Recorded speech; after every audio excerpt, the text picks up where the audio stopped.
What is up, my friends? Welcome to another Monday video here on CoolStuffInc.com. And as we have been doing for the last few weeks, we'll be playing a companion this week too. And this time we're playing some Modern with an old favorite of mine, Mono Green Tron. I have played a lot of Tron in the last few years in Modern. I've written about it a number of times. If you're looking for trying to have a Tron sideboard guide or a guide to the deck, things like that. They're here on CoolStuffInc.com. Just go back and look at my old articles. But Tron wants to get in on the companion fun too. And what does Tron get? Amusingly enough, Tron gets like the multicolor companion. Jegantha the Wellspring. 5 mana 5/5. Companion restriction is no card in your starting deck has more than one of the same mana symbol in its cost. Almost free for us. Almost. The only exclusions are Walking Ballista in the main, which I used to play one of, which is a good card, but not the end of the world. And Dismember in the sideboard, which is probably a little bit of a bigger loss, but it's not the end of the world, realistically. And Jengatha, it's only a 5/5 for 5. Jengatha is one of the more unassuming companions. It's not like Lurrus, where you're casting a great card every turn, or Yoriad, where it's flickering 5 planeswalkers. Jengatha is a little more modest, but much easier to play. And the reality is that you just want an 8th card in your hand. There are certainly a number of games where Tron kind of spins its wheels, it assembles Tron, and can't find a payoff, and just having a 5/5 to play in most scenarios, just to buy you some time, block, eat a kill spell, make your opponent interact, is definitely a very real thing. And realistically, Jengatha as a 5 mana 5/5 isn't the easiest thing to kill in Modern. You can't Fatal Push it, can't Lightning Bolt it. So it's definitely a card. And I'm looking forward to see how it plays. How often are we going to cast Jengatha? It's definitely worth it because the opportunity cost is literally just a sideboard slot and not playing Walking Ballista. And so we're going to see how it goes here. Otherwise, mostly stock here. Got our usual, 20 finders here, 8 spheres, map, Sundering Scrying, usual 19 lands. Nothing out of the ordinary there. Main deck relics are commonplace in Tron, but seem very good right now with all of the Lurrus decks floating around. 4 Oblivion Stones, pretty standard. We are losing Walking Ballista, so we need to replace that. And we have a few interesting ones here. Obviously, we have Karn, we've got Ugin, Wurmcoil. A couple Thragtusk make their way into the main deck. Burn decks are kind of popular, and Thragtusk is just a solid card. Have one Ulamog of Ceaseless Hunger. We have 2 interesting, kind of non-standard cards, though. We've got Sundering Titan, which is a great way to destroy your opponent's lands. Insanely good against any deck playing Dryad of the Elysian Grove, and any sort of slow multicolor deck anyway. And then we have Kozilek, Butcher of Truth. Now, the last time I played Tron, I played Kozilek the Great Distortion as a one-of. And the reason for this is to have a card we can search for Sanctum against control decks. There are some, a number of these control decks, Mystical Sanctuary decks, that are really, really grinding a lot. And that in theory could run you out of cards. Even if they get 2 lands exiled to Ulamog, they may be having enough lands to play where they're okay. They're playing Euro, things like that. So I wanted to have one big card draw effect. Kozilek does that pretty well. It's got Annihilator. It's pretty big. Probably not as good as the Great Distortion, because that can draw you up like 6 or 7 cards if your hand is empty. But we can't play Kozilek the Great Distortion because it has the 2 colorless symbols in it. So trying out a Kozilek might not be necessary, but wanted to give it a try. Sideboard's fairly standard also. Extra Thragtusk. This is your primary weapon against Blood Moon and things like that. You just bring in Thragtusk and just keep playing Thragtusk till they die. Against all fair matchups, Thragtusk is insane. 2 Wither Storm against burn decks, prowess decks, things like that. This can gain a lot of life and buy a lot of time. Veil of Summer against counterspells, pretty simple. Nature's Claim is our big answer against Damping Sphere, Blood Moon, things of that nature. Also can handle things like Inkmoth Nexus and so on and so forth. Thought-Knot against combo decks, always been a reasonable card. 2 Spatial Contortions, having a way to kill things is important. The deck used to run 2 Contortion, 1 Dismember, but we can't play Dismember obviously, so that's fine. 1 Grafdigger's Cage. For a little extra graveyard hate we can find with Stirrings. one Ghost Quarter for mirror type effects, and then of course Jengatha, who hangs out in the sideboard, waiting to come into play. So that's the deck. Very curious to see how this goes. But first, a quick word from our sponsor here at CoolStuffInc.com. This video is brought to you by CoolStuffInc.com. To learn more about this deck, click the link in the video's description below to read Jim's article.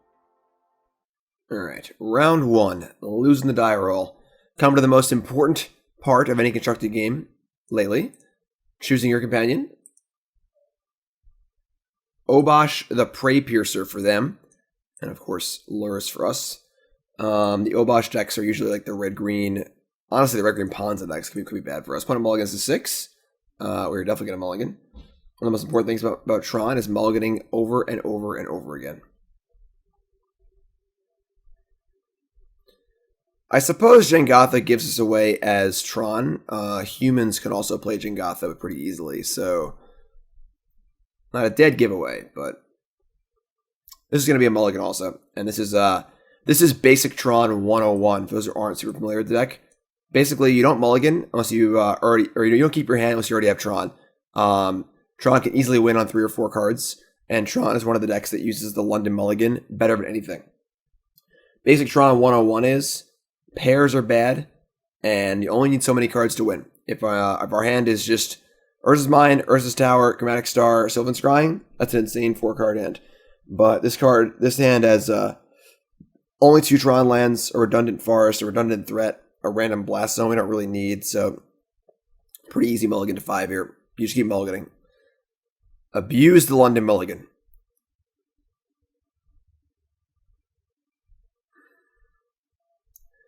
Hello, opponent. Opponent's not playing Tron, so, they're not going to be abusing the London Mulligan like we are. All right, so they keep 6. We're going to mulligan again. We can go to 5 and see this is exactly what we're talking about. This hand's great. So we have Power Plant, Mine, Map Stirrings, Sphere, Star, Relic. So we're going to keep this. We got to ship 2 cards here. I doubt Relic is good against them because they're playing Obosh. And we ship one of the extra Sphere effects, I think. Works for me. So you've got Tron and a good look at a payoff. And of course, we don't have a payoff. We just have Jengatha. So, all right. So Utopia Sprawl. So they're probably playing Ponza, which is probably obviously pretty bad for us. But we'll see what we can do. It's possible they're more of like a red-green, like mid-range deck. They chose green on the Utopia Sprawl. That's pretty interesting, actually. Sylvan Scrying.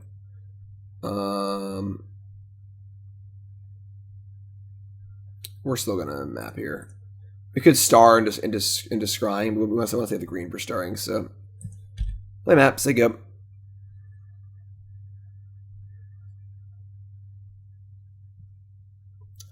I said play map, say go. Don't stone ray me. Kitchen Finks.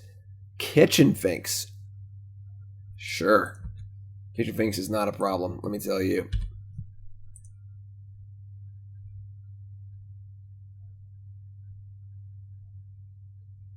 Kitchen Finks is old school. Used to be a modern staple long ago.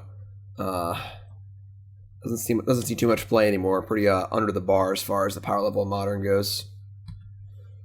Well, they're fetching here, but I know they don't got no 4-drop.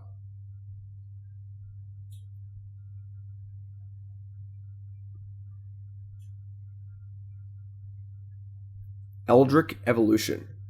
That's terrifying. Okay. So they get a 5-drop? So they have like Acidic Slime, we're in big trouble, I guess.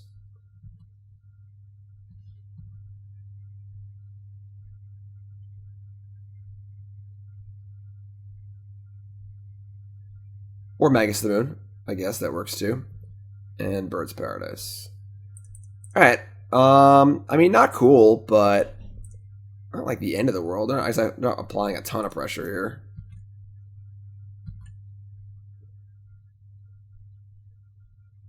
So we're going to be looking for Oblivion Stone.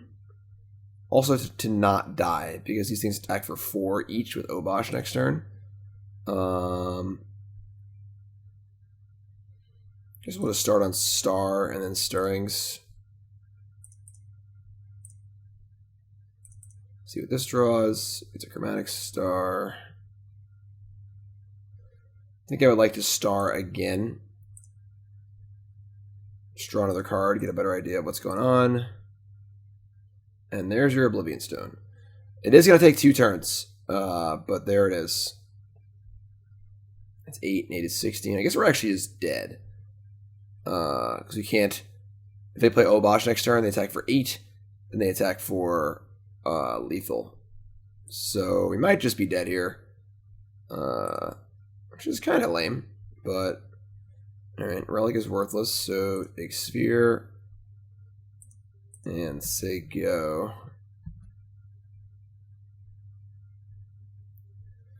I mean, like, Magus the Moon's kind of annoying, but sure.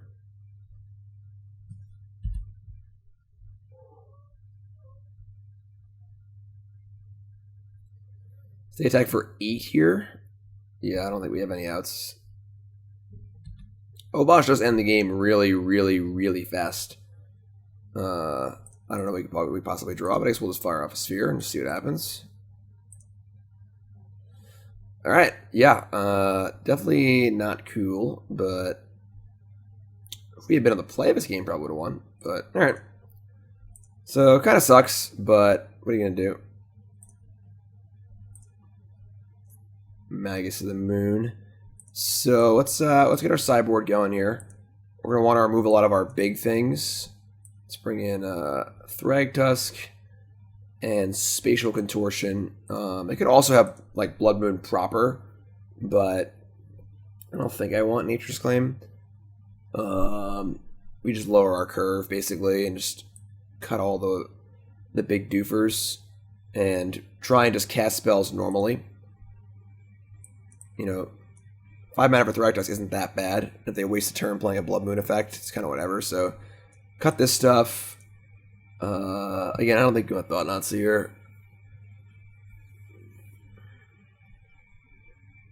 Maybe we do. It's like, okay.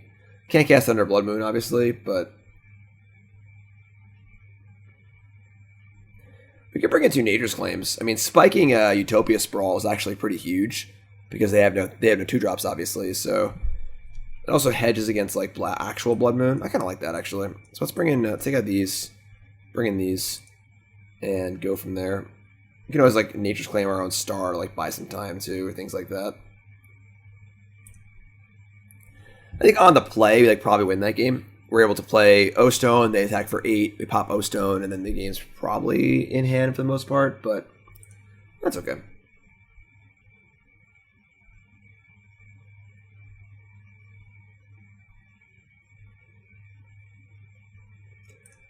Wish we would just choose the companion for you, honestly. Alright, it's a pretty easy mulligan here. We have 0 Tron Lens. That's much better. And the cool news is we get to leave up Contortion for a... What's it called? A Magus of the Moon. Gonna keep this. Opponent keeps 7. Just gonna ship the Sylvan Scrying here. Keep the Contortion and the O-Stone.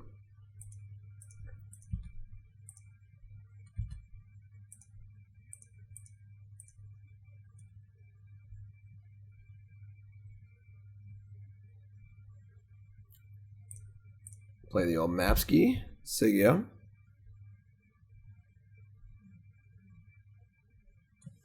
So, ideally they play a Bird's Paradise here. We get to kill it and Arbor Elf, even better.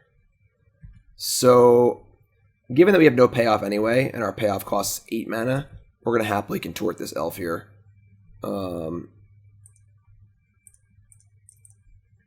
will leave them stuck playing a 1-drop on turn 2, or not even having a drop, which is great. Then we get to kind of go along with our life here, assemble Tron, get Star out there, and kind of get going. They're going to shock, and they have an Arbor Elf. And they have literally everything. Okay. That's a lot of mana next turn, which sucks really bad, but sure. But we have Natural Tron. But nothing to do with it. Alright, so let's play Tron. Let's play Star. Crap, maybe we can cast Jengatha, actually. It's kind of cute. Make it green, draw, Thragtusk. Alright, cool. I'm pretty happy he's playing Thragtusk.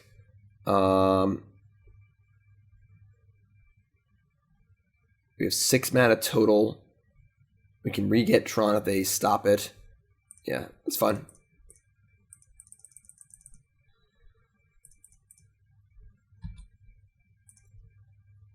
No reason to play O-Stone yet if we can't even pop it. And honestly, playing O-Stone next turn and popping it could be a possible thing too. So keep the O-Stone concealed for the most part. And now they have a lot of mana. Of course, they have 6 mana possibly if they make a land drop. I guess 6 mana doesn't really matter, right? But 5 mana. Firelit Thicket. So, tap for 2, tap for 2. Keep naming green on their Utopias roll. It's kind of weird. And I've got 4 in the pool. Sure.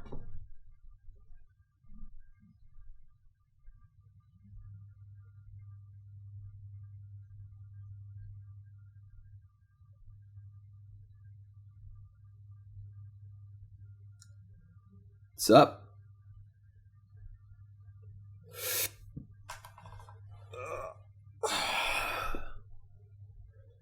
Tapping 6. For what? That's an even number. Obosh player.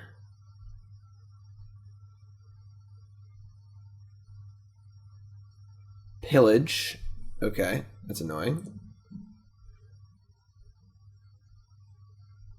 And Evolution. So they have a Magus here too.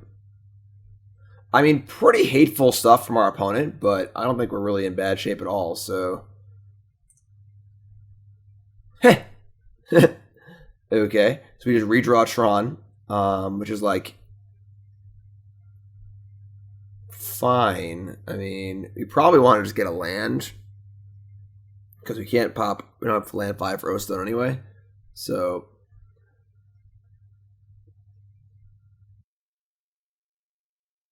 Sorry, folks. My seasonal allergies turned on yesterday, and oh boy, are they bad. It's always a rough few weeks for me, so my voice is a little raspy. I apologize. I'm good. All right, we'll stack.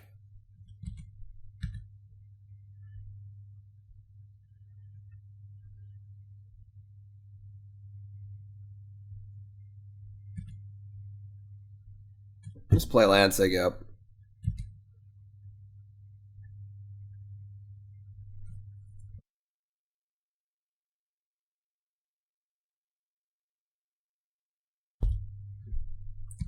Bring it, Magus the Moon. Bring it.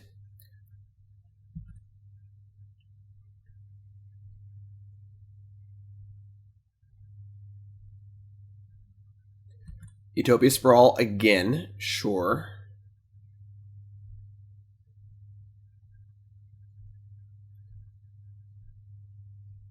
And okay, so they're playing some sort of like Kiki Jiki combo here too. They have a Hyrix Tower Scout. This is a mediocre playable in Theros Limited. Comes into play untapped target creature. So yeah, they probably have 1 Kiki Jiki in their deck, which is actually kind of scary.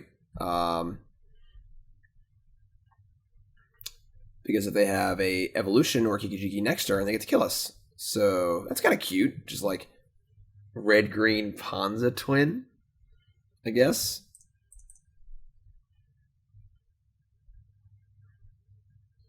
Just want to get a Forest.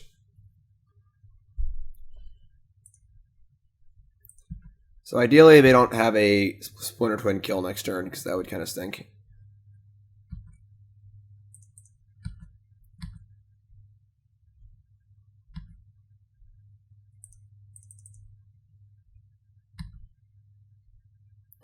Please don't twin kill me.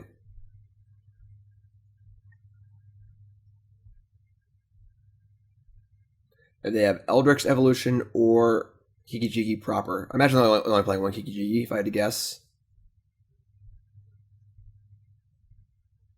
They're playing Obosh into my Oblivion Stone? That's bold. Alright. I mean, I definitely want to blow the O-Stone, so I'm not going to attack, because they would probably just block with Obosh. That still blows the O-Stone anyway, so sure. Let's do this right now, so they can't use the Utopia Sprawls, and it feels pretty good for us. A little flooded. We got Jengatha hanging out. Sure, that was a pretty weird play on their part, but okay. They're probably hoping we didn't have a land, I guess. All right, yeah, let's do that again. And not get twin killed here. I mean, I should bring the cage. It's too late now. But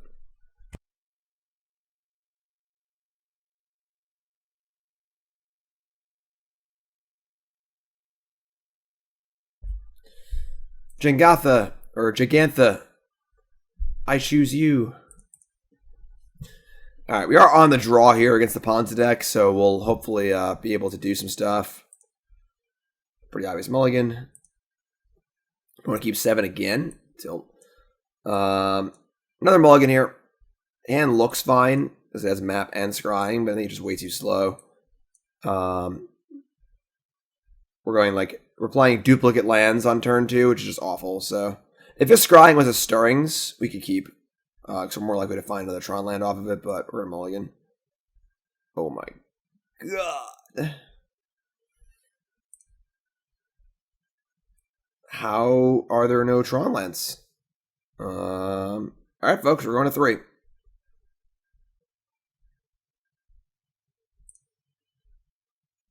Alright.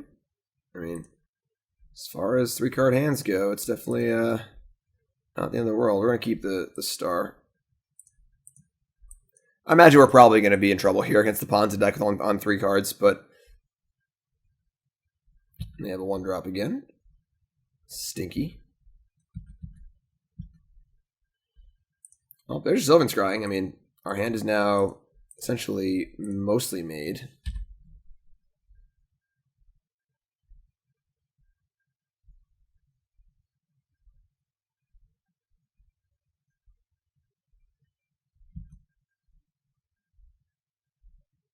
Seasoned Pyromancer is not bad. Okay.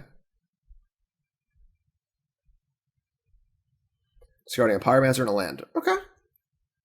So we're hoping for no interaction currently.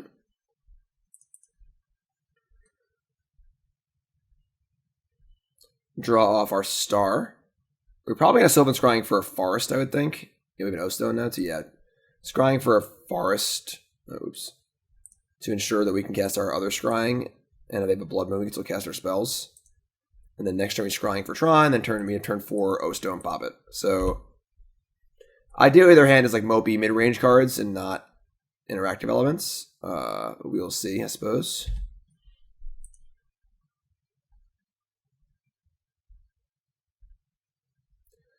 Sprawl's bad. So they've drawn the Sprawl Elf combo again, which is not cool for us. They now have 5 mana available.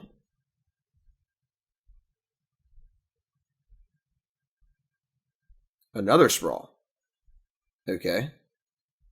Now they have 100 million mana.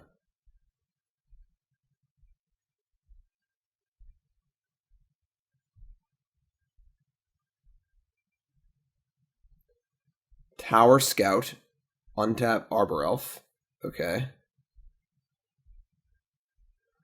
Is this hand just a Stone Cold Nuts? They have an evolution too. No, just playing Obosh. Alright. I mean, I guess as far as turn 3s go, that one wasn't that bad. 5, 10, wait, it's double, 6, 12, 13, 14, 15, 16. Wait, we're just dead on turn 4. So, alright. That wasn't very fun, I guess, but I guess losing to the Ponza deck is the Ponza Splinter Twin combo deck is not the worst place to be. 6, yeah, we're just dead, so kind of sucks. Not ideal. Again, if we had been on the play this game, I think we might actually be fine. Because this is their turn 3. We would take our turn 4 and O-Stone them, but we're never going to see a turn 4. So even though they're playing literal Ponza with a Splinter Twin combo in it, and they, have had these pretty insane hands in game 1 and 3, I think we would have won both games on the play. So take that as you will. Yeah, not ideal, but sure. All right. Definitely kind of a silly match, but Obosh Ponza. All right, round 2. I choose Jegantha. They choose no companion? Impossible. Can't keep this one either. Opponent mulligans to 5. Yeah, can't keep this hand either. No green source, no Tron. All right, going to 4.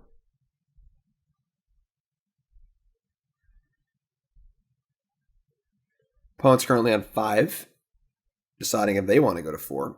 They are going first, so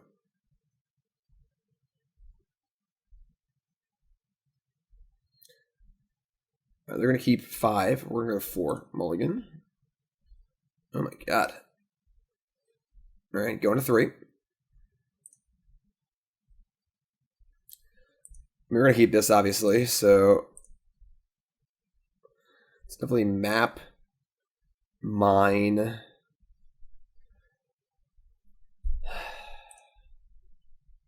We keep the Karn of a Star. It's probably the Karn, honestly, just the highest upside. If we draw one of our other 2 Tron lands, we have turn 3 Karn, whereas Starrings requires a green source. Yeah, I'm just going to go for it. All right, 3-card hand. A pretty decent chance to draw to have a turn 3 Karn.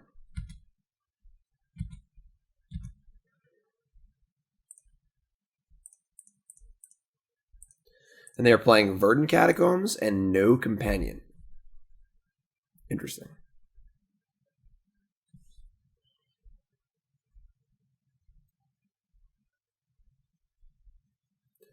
Basic Swamp. Okay. That's weird. We're up to K my map, so obviously that's not cool. I mean, what sort of green-black fair deck wouldn't play Lurrus at this point, you know?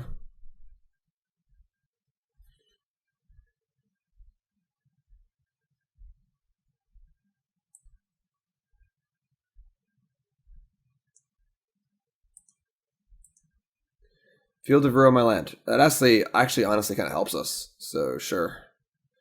So we're just like a green-black, like Rocky deck, and this should be a really good matchup for us, so. Obviously, Mulligan a 3 this game, and they had Decay for our map and Field of Ruin, so we're probably going to lose this game, but...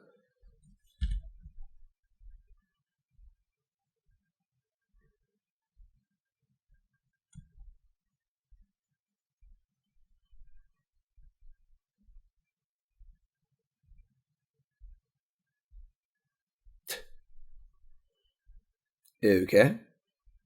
Field of Ruin number 2.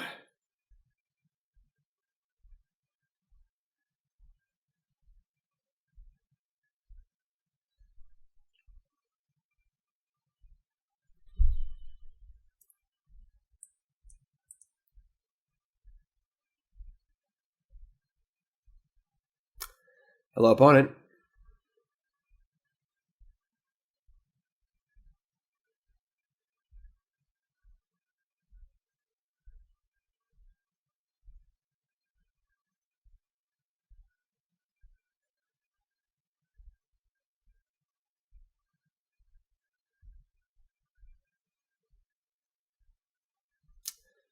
You may notice there's a lack of things behind me. Nicole and I, my fiance and I, just purchased a house a few days ago. We started to move in. A lot of work to do. We are currently renovating right now and cleaning and painting, and we went from, we should probably take this kitchen apart and clean it, take all the cabinets out, clean them, paint them, and things like that. Not the cabinets, the drawers and stuff, to one day later being like, we should redo the entire kitchen. So we're in a crazy moving, cleaning process right now, which is pretty awesome. We're excited. Looking forward to having our own home. It's been a long time coming.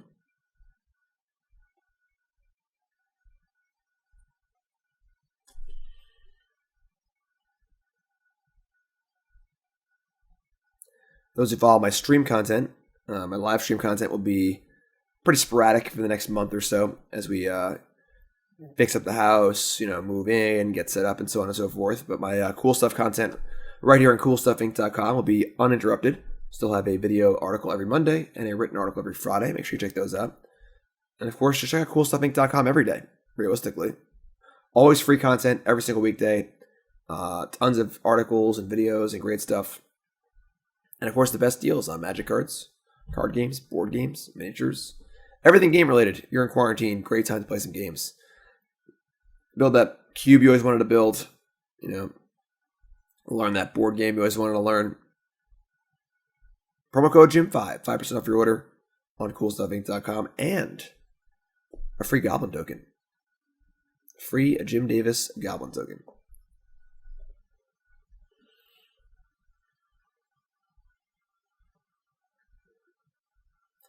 If you're watching this video on the CoolStuffInc.com YouTube right now, make sure you hop on over to the website proper. Check out that written article by me. That's a companion to this video. Of course, subscribe to the YouTube channel as well for great video content and cool stuff. And our opponent is finally making a play. Here they go. Phyrexian Revoker. What's it going to be?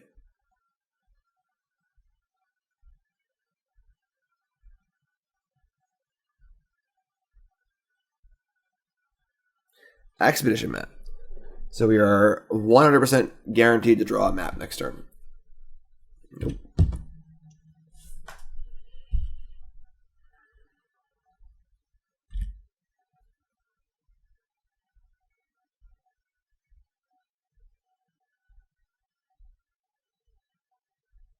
Chalice of the Void on 1. But now I can't even play a map. Okay. I mean, we just draw lands for the rest of the game. We might actually win this game. If they aren't actually doing anything, they just have a 2-2 in play or 2-1 in play. Start hard casting Wurmcoil Engines and things. It is turn 6. We've only made 1 land drop. We didn't log into 3 this game, so their hand's probably like Fatal Push, Abrupt Decay, or whatever.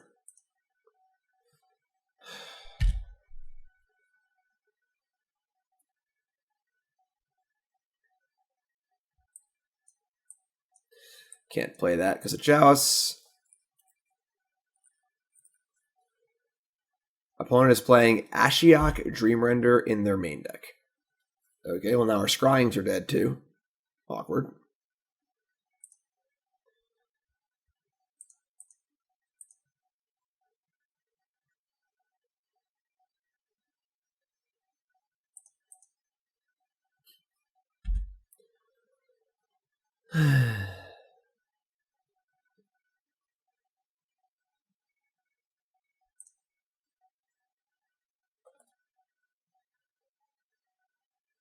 Some good, fun magic here, It's turn 8. Email over to 3. Only drawing 1 land. Can't cast 1-drops. Can't search our deck. Opponent's playing Glowspore Shaman. Spawn of Mayhem. Oh, Lord. What is going on? I mean, this is enough o'clock now where we're just going to concede, but all right, it's obviously not the most fun game Magic there. I think we'll probably be fine, though. I'm not super worried about it. Unless they have 5,000 Damping Spheres in our sideboard. So let's bring in definitely Thragtusk. I guess we're bringing in some claims.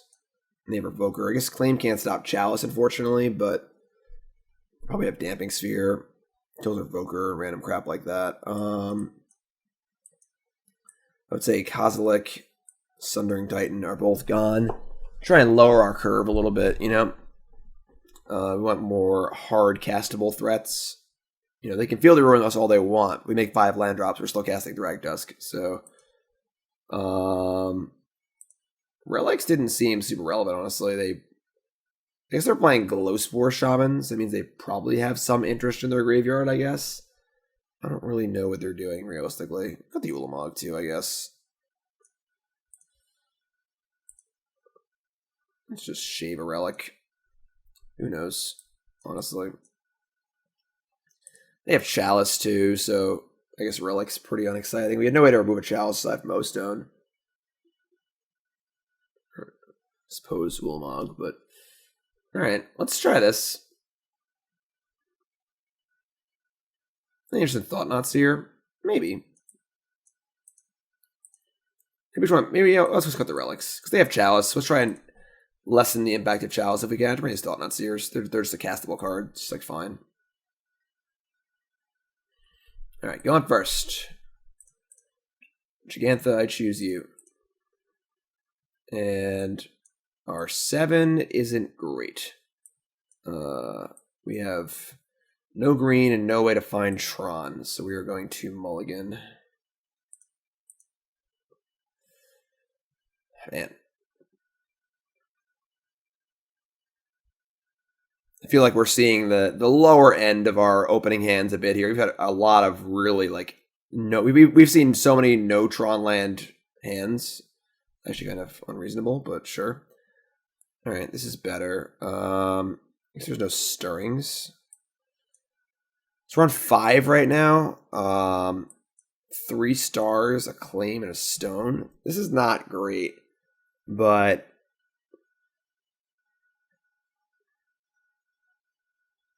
I think we're going to keep this. I don't want to go to 3 again, realistically. I'm going to make some land drops. Let's just ship the claim and probably one of the seer effects.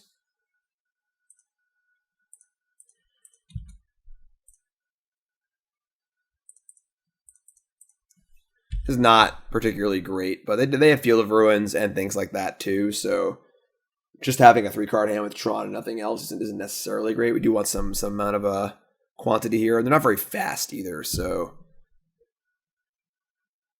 Hissing Quagmire, exactly. Blast Zone.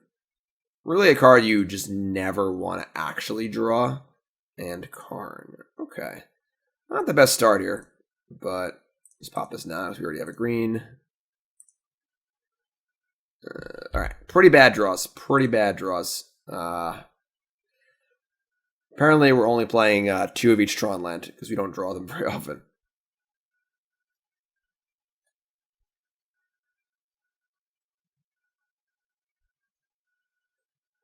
But I guess they're not playing discard because they're playing Chalice the Void. I don't know what the hell their deck is, honestly. Like, I don't know what's going on over there.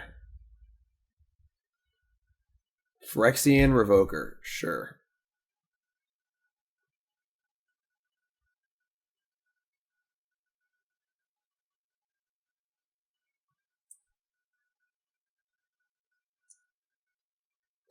Expedition Map, sure.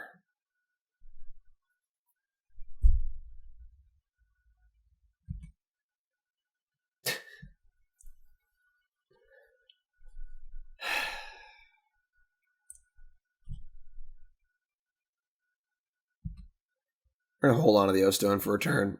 Couldn't pop it next turn anyway, so...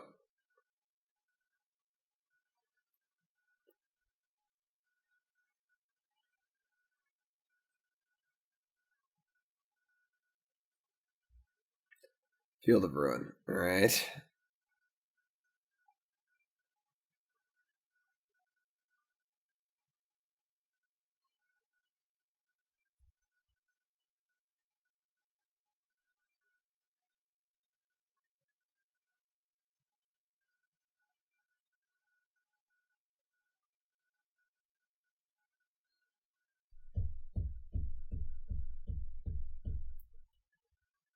Hello?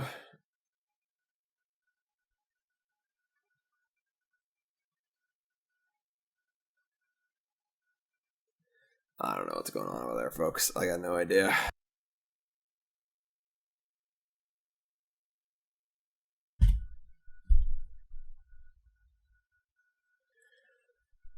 Definitely some pretty non-ideal draws. We kind of want to draw some Tron lands here. We've just drawn, the Blast Zone. You never want to draw a second Forest. The card they revokered. Like, they're going to field my Blast Zone. All right, sure.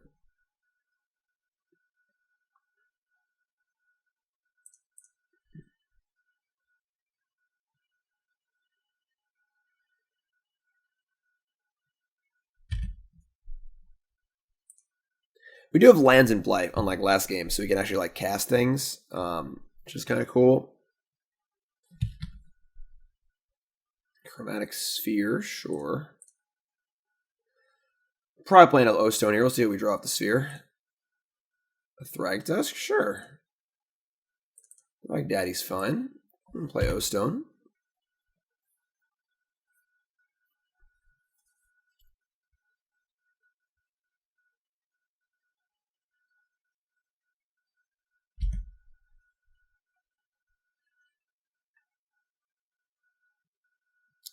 I feel like I'm still like waiting for the punchline from my opponent, you know? Abrupt Decay my O-Stone, sure.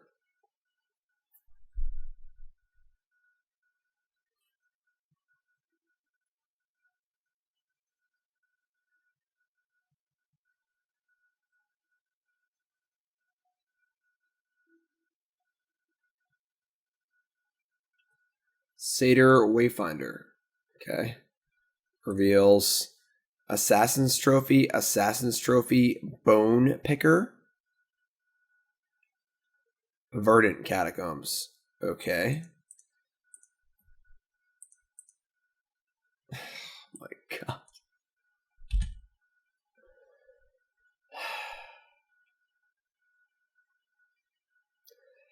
I guess I probably should have cast one of these just to have it in play.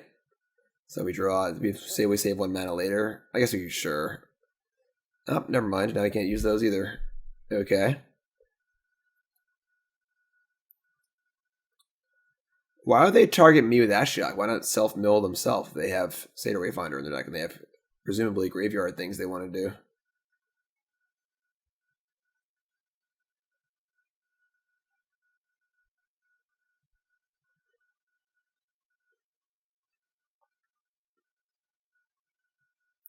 Draw a land, please. Urza's Power Plant, off the top.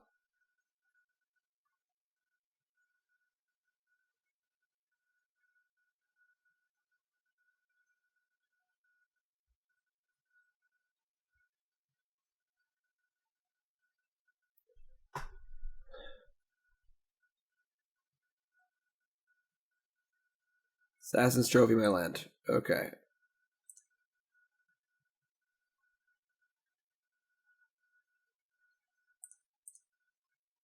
It is not a land.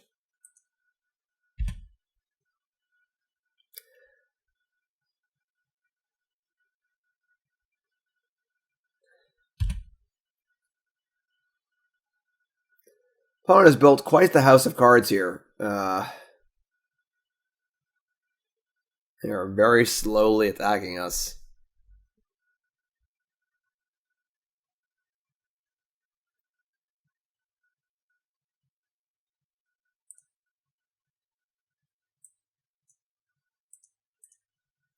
Land. Thank you. Can you beat a Thragtusk?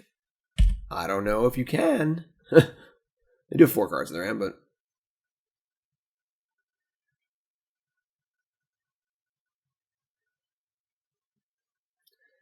Just want to draw lands the rest of the game, I think. Just so we can start hard casting our Karns and stuff. Get Jengatha next turn. Still have a... Oh, shit, wait. We didn't lose a forest, did we? We did lose our forest. That sucks. So they got lucky and milled the last remaining forests, and now their Assassin's Trophies and Field of Ruins are just Stone Rains. That really sucks. That's very unfortunate.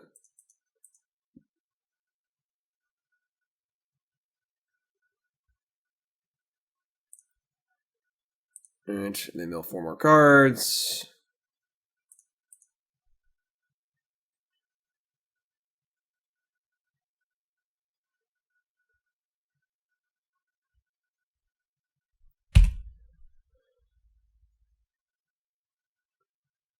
And Thragtusk shuts him down.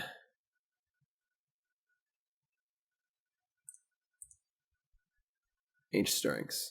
We can cast that one. That's good. Okay. Are we cool trading Thragtusk for their Hissing Quagmire? I think so. What's Stirrings first, though? See if we make sure we can guarantee Jengatha this turn or not. Jegantha. It's like sure. So that's nice.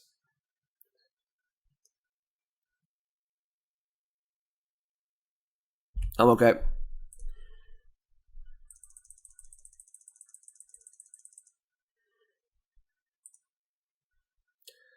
I guess we'll attack Ashiok. I think they're blocking no matter what. I don't think it matters, but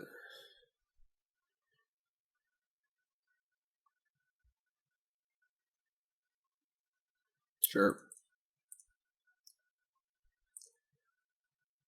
So we'll execute a Stone Rain of our own.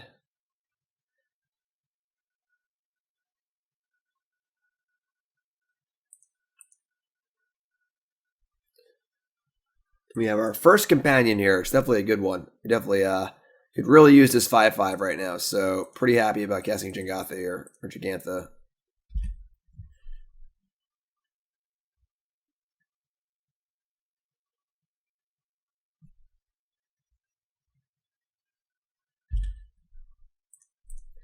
Now we draw any land, we cast Karn. We're in amazing shape.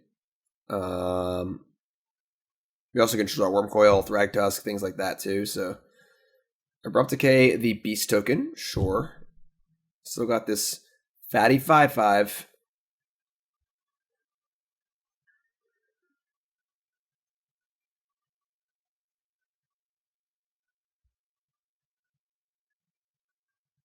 We're gonna mill some cards. Sure.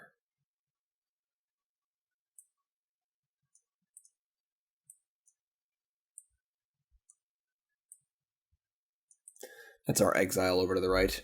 The cards we've lost.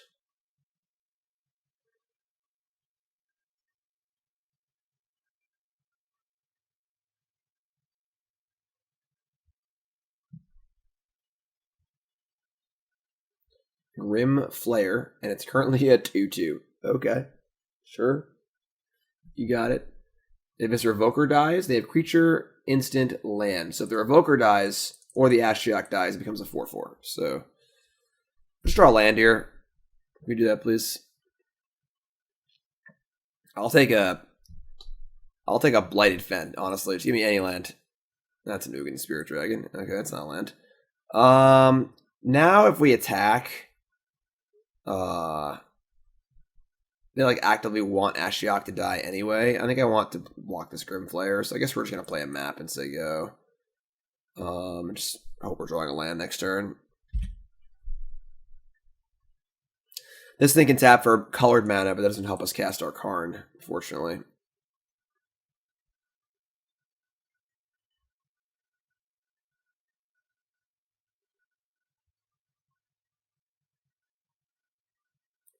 Oh, they have Damping Sphere too. Why not? Why not have Damping Sphere too? You know, why not? Haters. This is a good example of how not to beat a Tron deck, or how not to play hate cards. They're playing all. They've played Field of Ruin, Assassin's Trophy, Ashiok, Revoker, Damping Sphere. But it's turn 9 and we're still at 15. They just haven't applied any pressure to us at all, you know? And that's not how you beat a deck with hate cards. You got to apply some pressure too, you know? So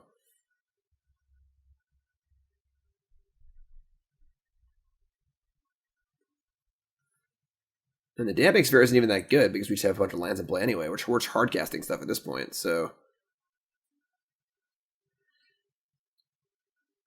they have some way to kill my Jegantha, the Wellspring. Nope, just another Ashiok. I mean, now decking is actually a concern. So we're only going to have 17 cards left. They're not going to use it.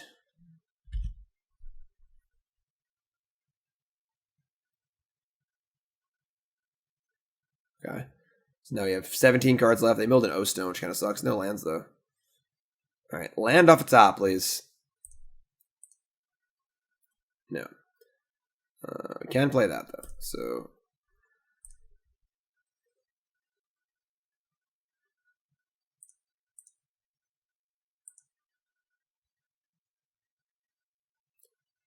okay, so we drew a land, but we can't use it yet, unfortunately. But that's okay. That's okay. I mean, now we draw another land, we can just Ugin next turn, which is pretty good. So, we'll just say go. We're not going to attack again. We'll just block with the Wayfinder. So, I'm just going to chill.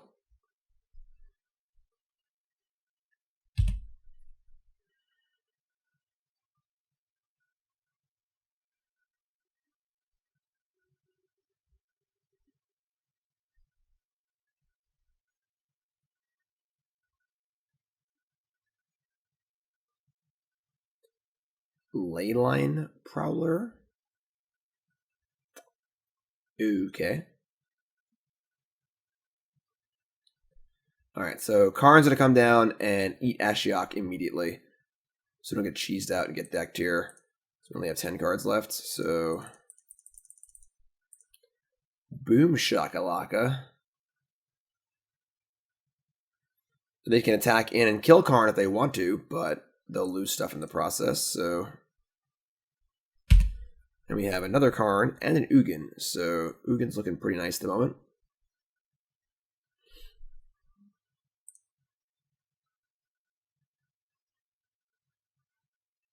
So I would say Jengatha has basically, if we win this game, has won us this game. Without Jengatha, or Jegantha, we probably would have not won this game.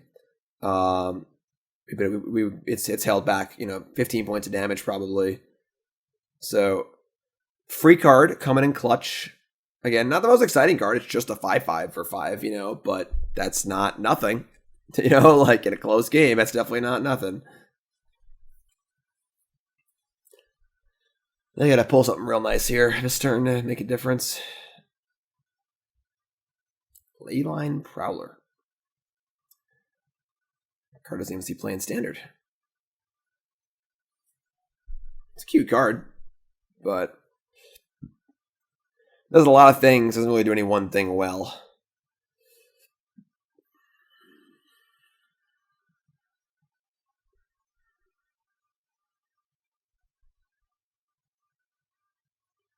Phyrexian Revoker. I mean, that's obviously annoying because they can name Karn, but we just draw land for Ugin, will be fine. So, again, opponent's trying to build a house of cards here. We're going to try and knock it all down. They still can't attack or do anything meaningful to forwardly progress. We're going to win the game before this, before we run out of cards. We are on a 10-turn clock here. With every Chromatic Sphere and so on redraw, hastening our clock by 1. Wurmcoil. We've got 2 Wurmcoils left. 0 Thragtusks. 1 Thought-Knot Seer. 1 Oblivion Stone.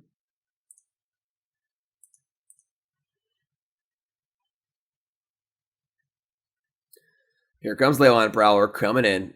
Death Toucheroo. Let's draw a land and make this easy.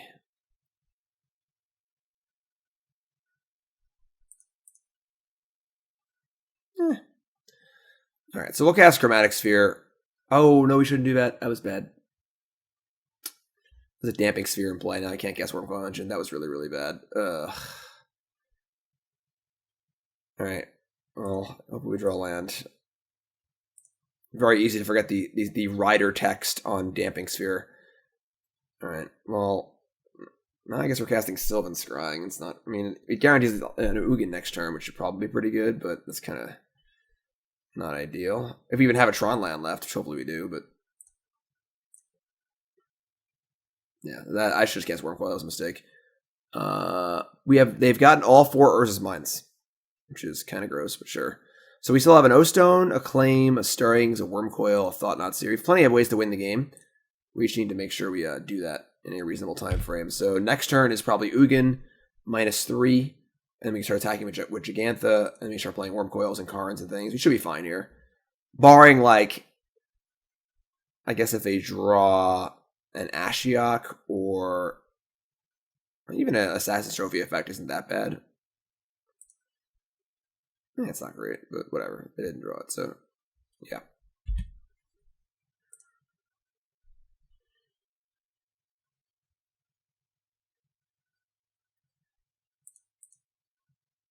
Okay. Plenty of land. We have 6 cards left, so need to not deck. We could minus...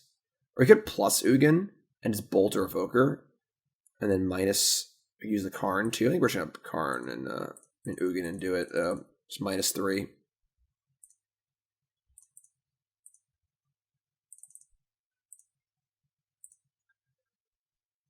That kills every relevant threat.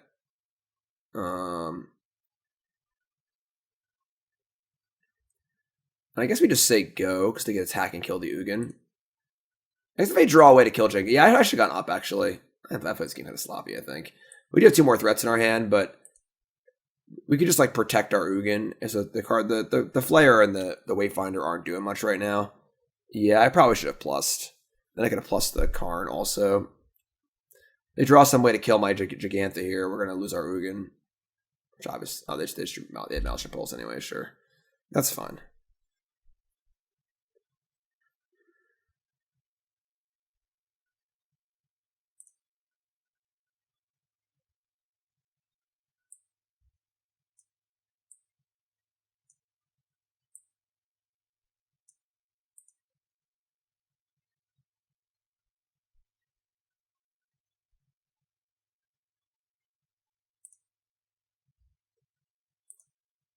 I don't think I want to cast Ancient Stirrings, honestly. Just one less card in our deck. We have 5 cards left.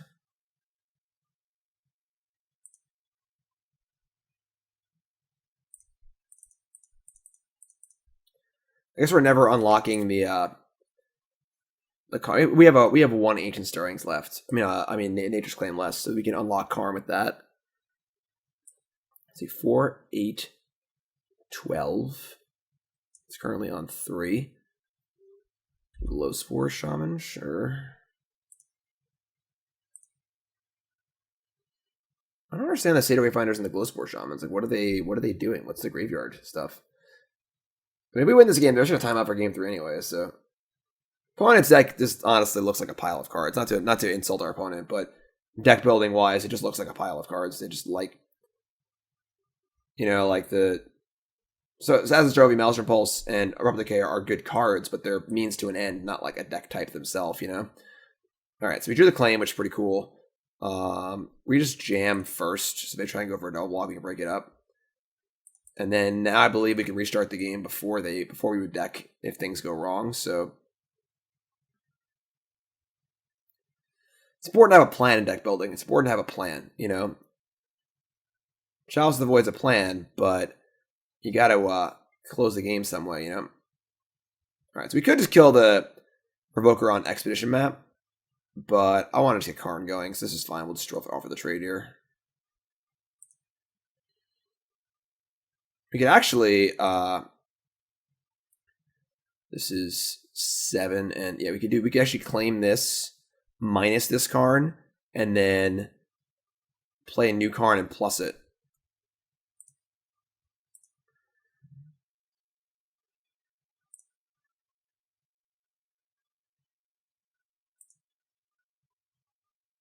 Might even be necessary, I guess, because, like, what are we even minusing on? We don't care about Damping Sphere, really. Yeah, just plus it. So you have 4 cards left, 4, 8, 12, 16. Yeah, we'll just plus on them. And honestly, restarting the game has clock value, too, because we're over 10 minutes ahead of them, so they have an Abrupt Decay in their hand. Yeah, exactly. You can't just put 4 Abrupt Decay, 4 Assassin's Trophy, and 4 Maelstrom Pulse in your deck and call it a deck. Like, those cards are tools, not a deck. All right, Field of Ruin's fine. I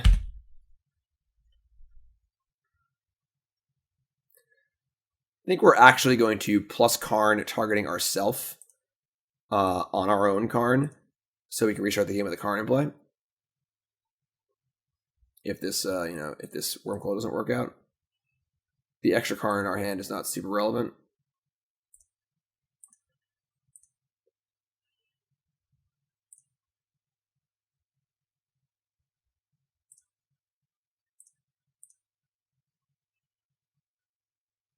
And we'll do map. We'll do map first. Starting with a map in play is kind of cool. And, like, realistically, they do untap and draw a way to kill Karn, and then untap and have some answer to Wurmcoil, I guess. I mean, I don't know what they can, None of the cards they've shown us so far answer Wurmcoil well. Chalice on 1. I guess if they draw exactly Ashiok to mill us, that could be a problem. But Chalice on 1, sure.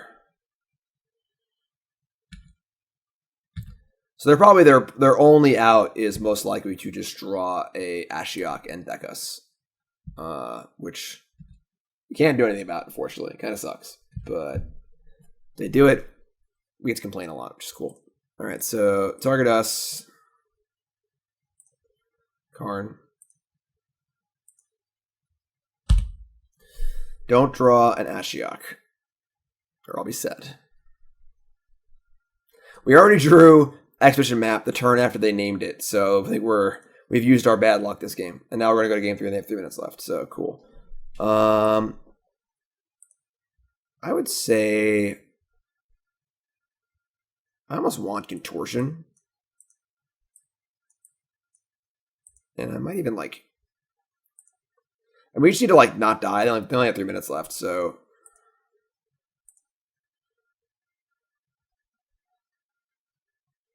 Let's take the Thought-Knot. I mean, Thought-Knot Seer just actually matches up insanely well against every creature they played. Like, just outsizes everything. And we can just cast it. It's shaped like an O-Stone and.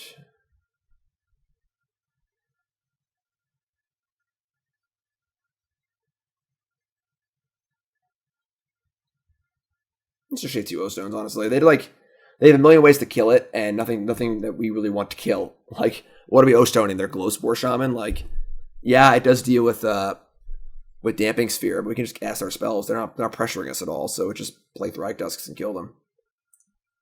Or Jegantha.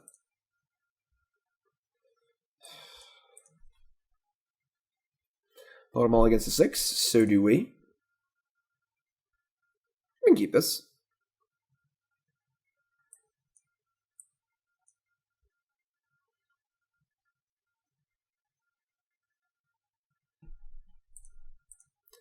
Ship the redundant tower. Pairs are bad. No 1-drop because they're playing Chalice. Sure. Oh, look, Natural Tron. So hopefully they Abrupt Decay my my map here.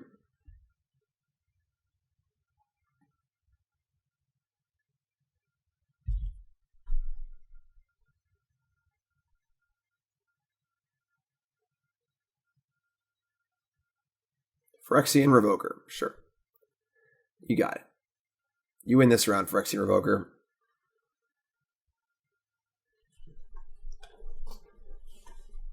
With no payoff yet, we're going to need to decide when we want to claim this thing. Or if we want to cast Sylvan Scrying or not. I kind of want to just play a Tron land and say go. Because if we kill this now, they know it's gone. Right now, they don't. It doesn't even matter. It doesn't even matter. We already have Tron.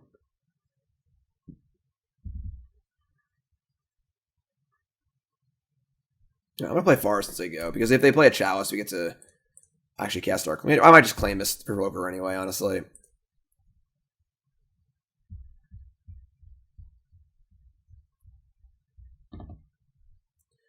Or Damping Sphere. That works too.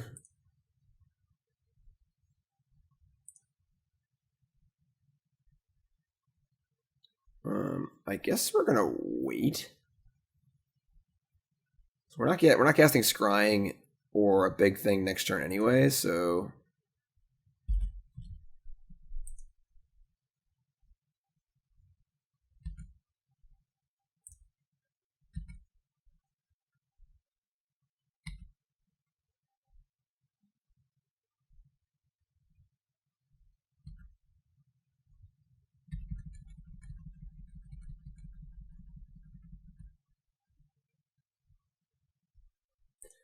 alright, so claim Damping Sphere. Untap, draw Boom Boom. Or not.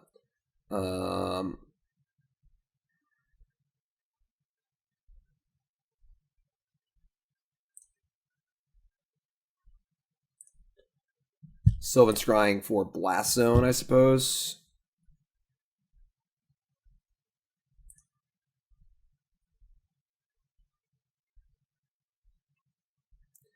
Makes it pretty obvious we have Tron in our hand, but all of our 10 drops are out, so we just play the Blast Zone, I guess.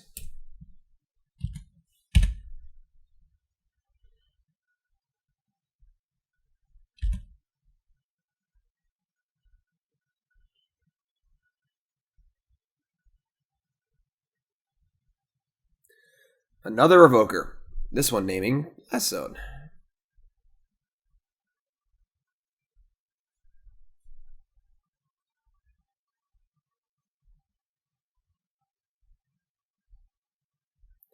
Oblivion Stone, actually. Sure. Why not?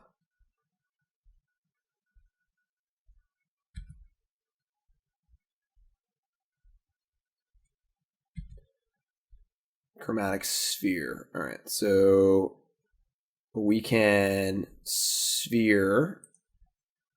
We've got 7, 8, 9 mana. Yeah, so we can Sphere, make green, cast Jegantha, and pump Blast Zone. I hope we'll draw a better payoff.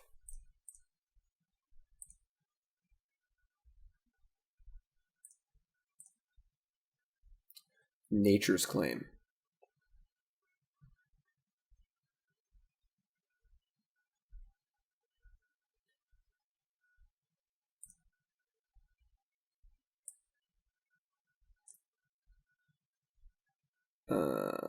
Okay. That's fine. We can't leave a green up, but it's fine. I'll just cast Jegantha. Play Jegantha, pump Blast Zone to 2. Like, our opponent just literally isn't doing anything. They're playing Magic like it's the year 2002, where you would play a hate card and play a hate bear, and then like attack your opponent 10 times and kill them.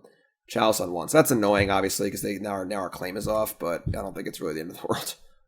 We just have Tron online, and they just don't have anything.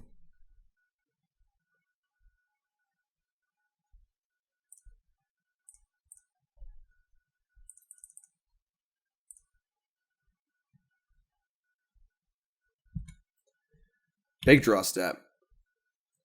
The Karn Father. This is 3. Alright. Let's just do everything, I guess. Blow this up. Play the Karn Father. Kill their land, and they'll concede in about now. Yeah. Alright, so all the Assassin's Trophies, Field of Ruins, Phyrexian Revokers, Chalice of the Voids, Damping Spheres, Ashioks in the world don't mean nothing if you aren't actually doing something. You need to make forward progress in Modern. You can't just play hate cards. You got to kill your opponent. Opponent's got to get an Armagoy for something in their deck. And then playing Chalice in a green-black deck is just like, means you're not playing Thoughtseize, and that's a real cost also. So I don't know. Kind of a cute deck from our opponent, but I think it has some fundamental deck building flaws in it, which you're able to overcome. So 1-1, only lost to Obosh Panza, and both games we lost on a draw. We would have won in the play. So not too bad. 1-1, we'll take that. Jegantha was critical in that last match. It won one game by itself and helped to stabilize that game, if we had not drawn Karn or some payoff for a few turns. But we did, so that's cool. Jegantha, I choose you. Opponent doesn't have a companion either? Wow. And another no Tron land hand. Alright, so mulligan. Okay, so if this was a star, you might keep, but this is a lot of boomers and not a lot of mana, so mulligan to 5. This is fun. It's not great, but it's fine. Let's ship a Blast Zone and a map. Not the best hand of all time, but it's got potential. It's good enough to keep on 5, I think. We'd see a lot of cards with our stars and our spheres and our draw step, and then of course we have map to find the other Tron lands, so Arkham's Astrolabe. You got it.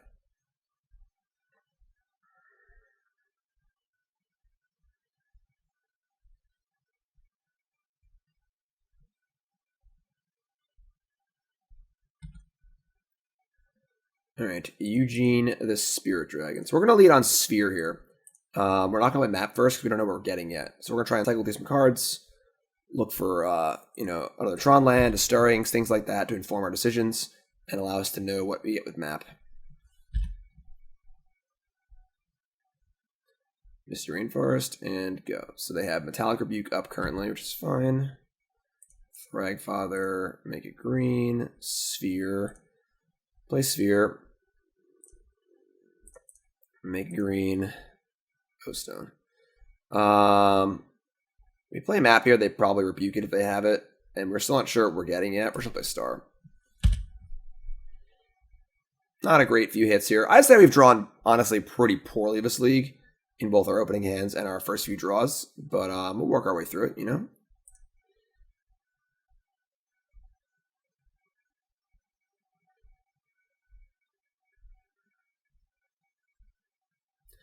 Our opponents have also not been the fastest. I feel like I've been playing this league for 3 days.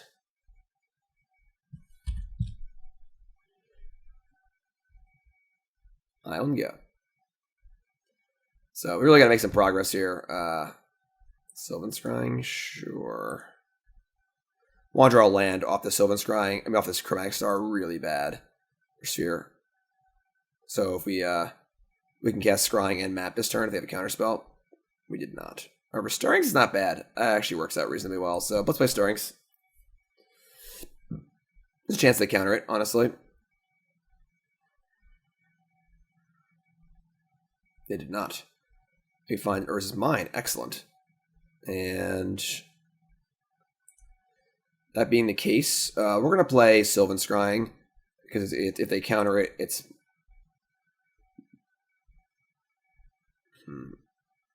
Yeah, it's more mana. I guess it's not more mana. I mean, it kind of is, kind of isn't. Yeah, we'll waste the mana if we play the map here. We'll just play a Scrying. I imagine this is going to get rebuked, but...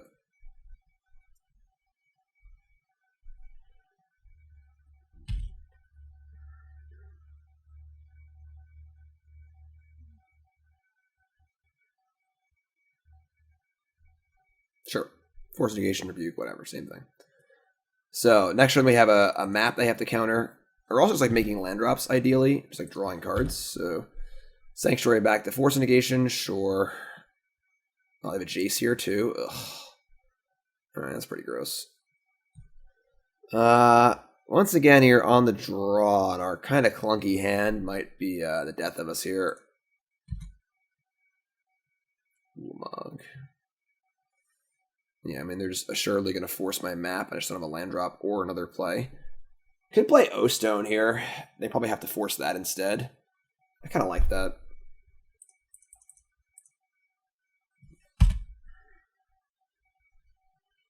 No. Letting it fly. Interesting.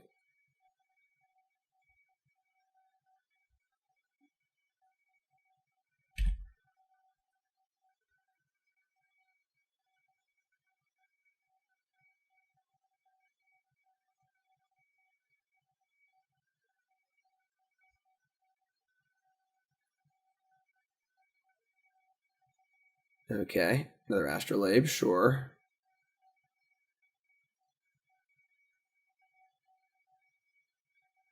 And a Euro, sure.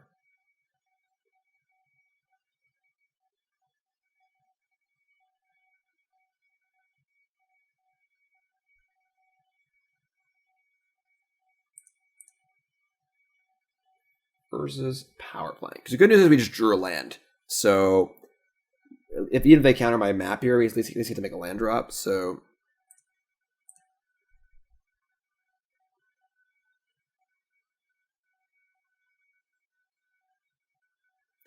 suppose by not playing the land that we didn't play on Mana Leak or Rebuke, they're letting that resolve too. Alright. I mean, I'm just gonna go get drawn and put it in play, I guess.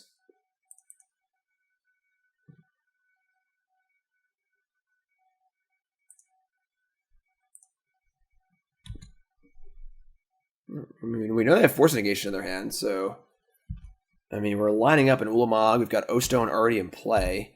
They're gonna get a Triome, a Sultai Triome. Okay.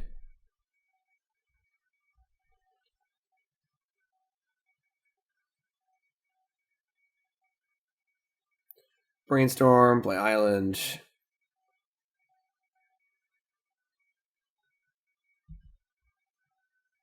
Forest. I think I'm pretty happy just saying go and blowing O-Stone on their turn. So we're lining up Ulamog next turn also, so 7, 8, 9, or 7, 8, 9. Already have 10 mana.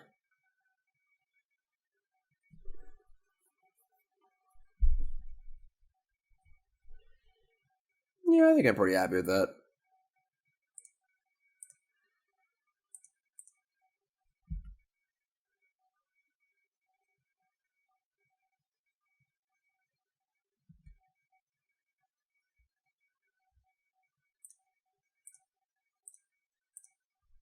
Boom.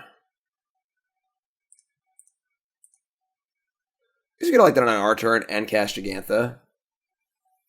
That might be better.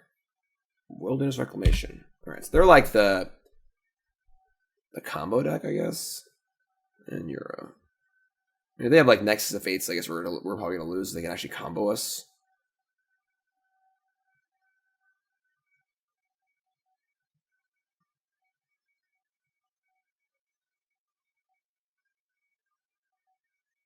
Sure.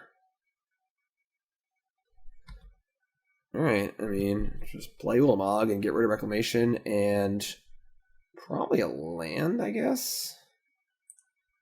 I don't think Icefang Coddle matters very much.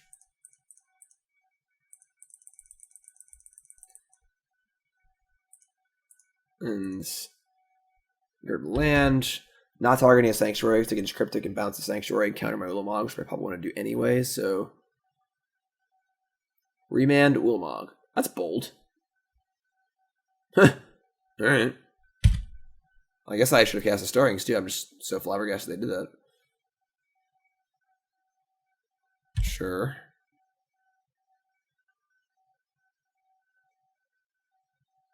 Sure. That's Astrolabe 3 and 4. Okay.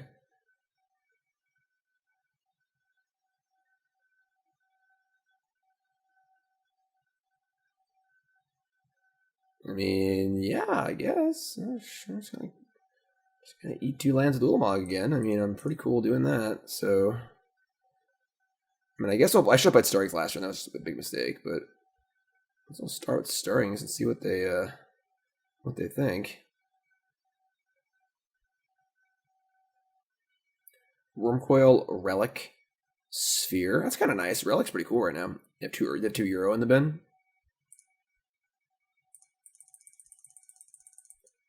So we have 7, 8, 9, 10. We have exactly 12 mana, which is perfect. Let's cast Relic.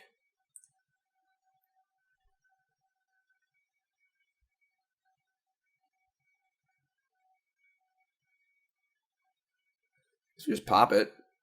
7, 8, 9, 10. Yeah.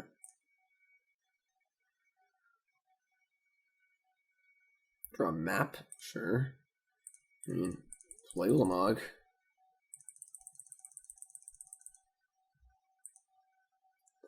Target 2 lands.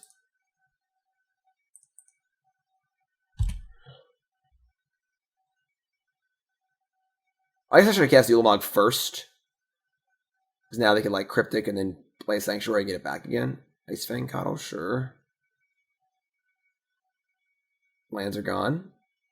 And that's the game. Sometimes it's just that easy, I guess. Alright, so some sort of like probably Nexus of Fate blue Reclamation deck.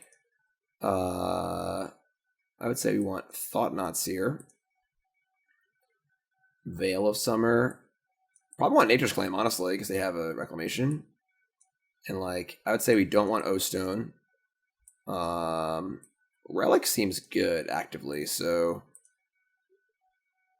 Blast Zone, not a bad thing to have access to because they have the Damping Sphere. Sundering Titan is like whatever, they just counter it. Like the 2 cast triggers. I think I like Kozilek and Ulamog. Ugin seems not super exciting, but still like fine. It's like pretty counterable. I don't know if Thragtusk is even good. It's cheap. It's like cheaper than the other threats, but let me cut the Ugins. And maybe you don't want all of the claims. Just bring in 2. It's 2 Veil Summer, 2 Claim, 2 Thought-Knot, and Thragtusk. Kind of like this.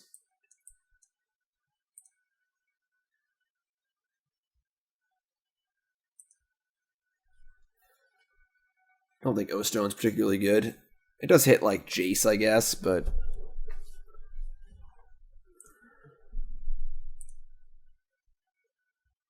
Okay. This is passable. Having to play the forest sucks. We're literally drawing to Urza's Power Plant, Chromatic Sphere, Chromatic Star, Expedition Map. Any one of those 16 cards makes our hand insane. And otherwise, it's still like, it's fine. It's just like a turn slow. So.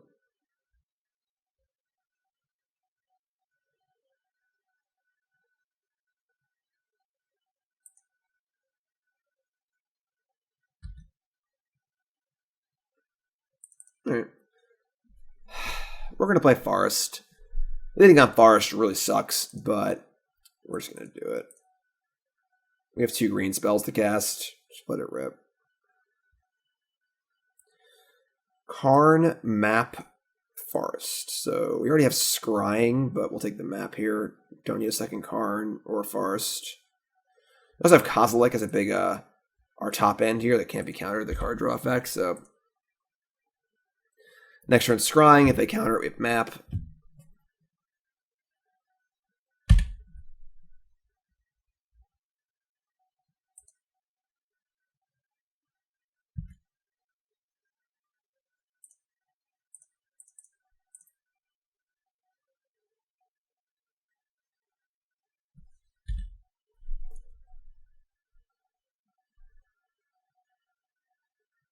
Remand.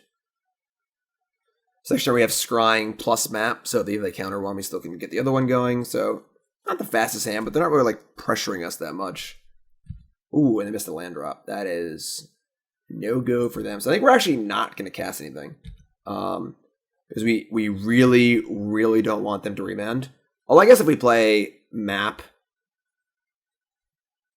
I guess playing Map is fine. So let's play Map. They almost like have to remand because they have to draw land. Then we cast Scrying, and if they don't, we just say go. So I kind of like that, actually. Right, so they have to remand. And now we just go Tower Scrying. Definitely think not letting them remand this turn is a nice thing, but we get to complete our Tron here for sure, so that's worth allowing them to cantrip. Alright. Tron's all rolled up. Karn Daddy, ready to go. Might go for a big double Thragtusk Jegantha turn.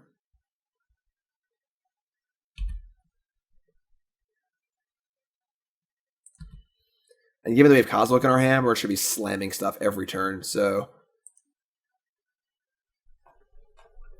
I think we're just slamming Karn here.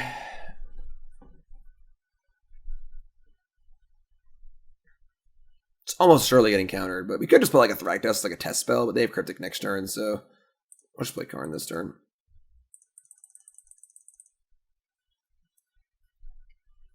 Karn to the graveyard.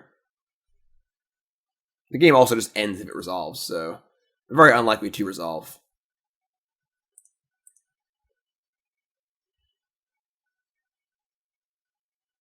Sure. So Eat's a good counterspell. Oh, they're drawing 2. Do they have a force, I guess? Why not just counter it then? Alright, sure. So they're going to force it, pitching Ice Fang, which is fine. And Sphere or Map. I guess we're sphering. Next turn we have 7, 8. We have 9 mana, but if we draw a Tron land, we can go Thragtusk plus Jegantha.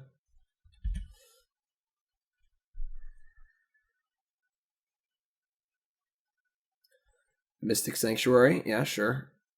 Get back Archmage's Charm, sure. That's a thing you can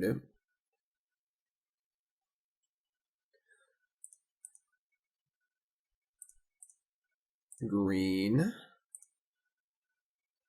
Forest. So we've drawn a lot of forest this game, which kind of sucks. But I think we're just gonna Thrag Daddy here. I guess we can Star again. And Thrag Daddy and still Map. So let's do that.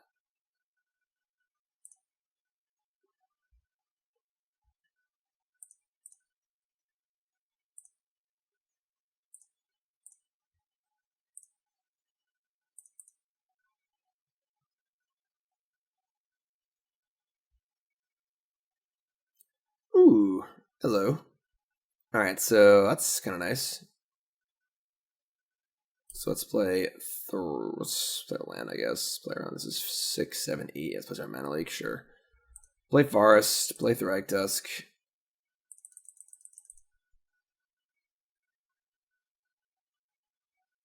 Doubt they have Mallet. They're concede. Sure. It's a good matchup for us, honestly. Yeah, that's why you play Tron, I guess. Okay. Round 3 coming up. So we lost to Ponza. We've defeated a Golgari prison strategy and a Simic Reclamation Mystic Sanctuary strategy. Opponent's got a companion. Up, Doomsday Alarm. Lurrus of a Dream Den. Okay. We're back in the companion fight. Let's go. Most Lurrus decks are pretty fair, obviously. So unless they're like a really aggro shadow deck or a burn deck, I think we should be pretty favored against them. Even against burn, I think we're fine. Like we have a lot of stuff against burn. So we have 3 Wurmcoils, 2 Thragtusk, multiple Weather of Storms in the sideboard. So easy mulligan here, no Tron lands. A phrase we're getting used to saying, unfortunately. This hand is, again, this Blast Zone. You just never want to draw the Blast Zone.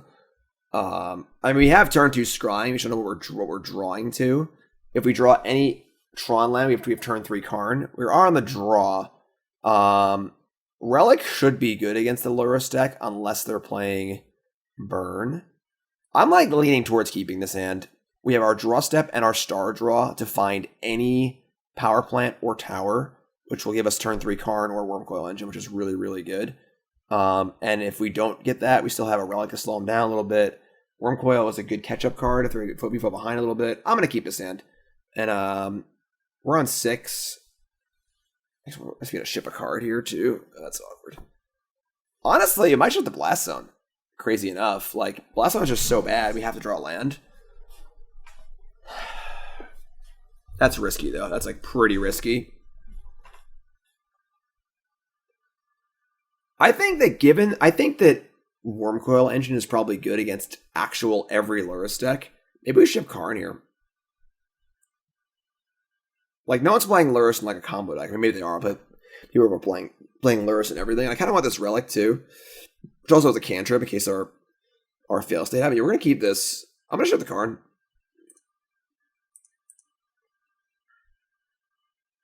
I think turn 3 Wurmcoil is probably better than turn 3 Karn against whatever this Lurrus deck is. All right, so they are a burn deck. And they are saying go. They probably have Eidolon on turn 2, which is not ideal. But, there we go. Easy as that. So, easy game. Turn 3 Wurmcoil Engine.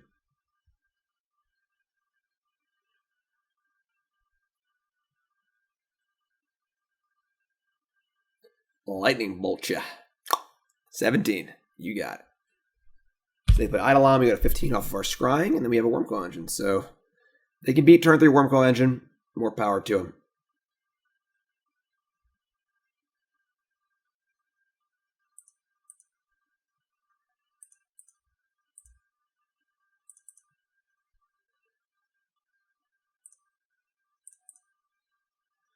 Take 2.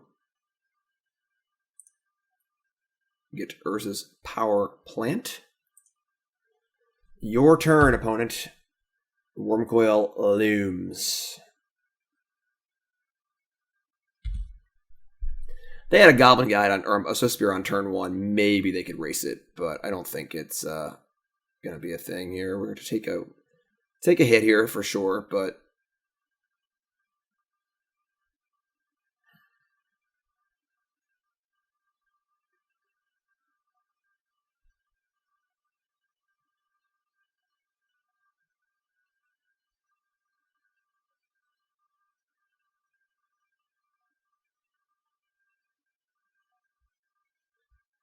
hello, opponent.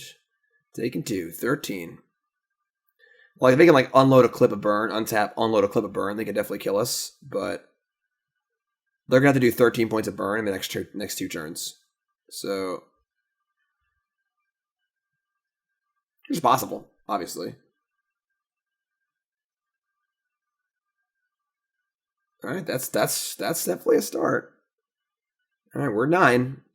So they have 3 cards in hand. They're all lightning bolts. We're dead. Boros Charm was the needed piece of the equation. They needed to do more than 3 damage from one of their cards. So with 2 cards left, we could definitely die next turn. But what are you going to do? We can't do much better than this. We're definitely not playing Relic here, or Map. So don't kill me, I guess. I'd say it's like 50-50 we die here, honestly. Kind of sucks, but...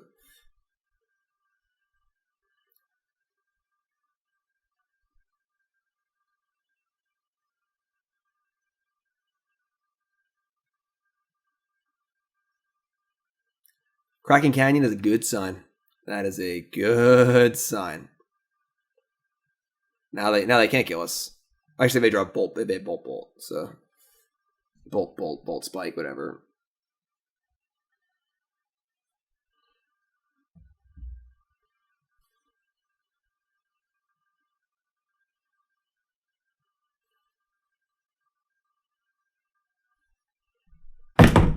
Oops. Opponent's in a tank, meaning we're probably not dead. Eidolon number 2. Pretty bold in the face of a Wurmcoil Engine, I'm not going to lie.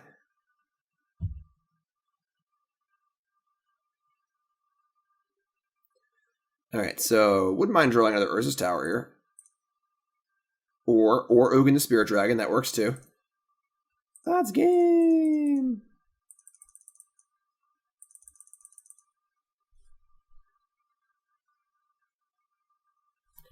-2? Oops, no, wrong one. Sure. Yeah, don't need to do much there.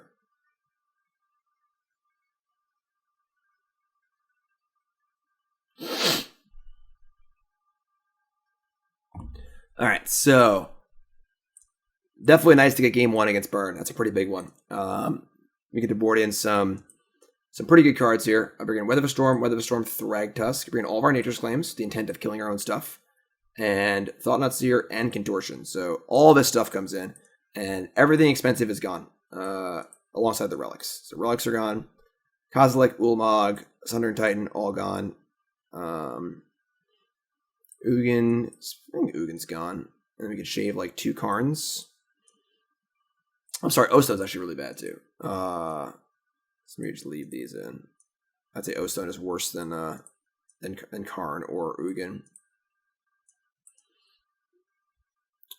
So yeah, relics are gone, the 10 drops are gone, and the O-Stones are gone. Bring in Contortion, Claims, so interactive pieces, and life gain.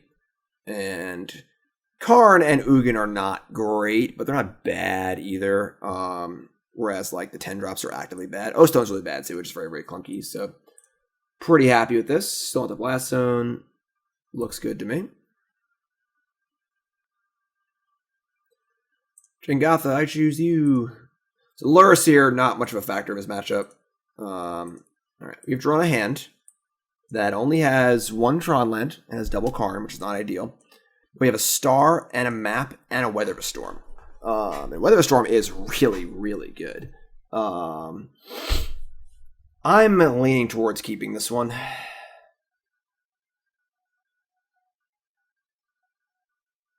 Yeah, we're going to keep.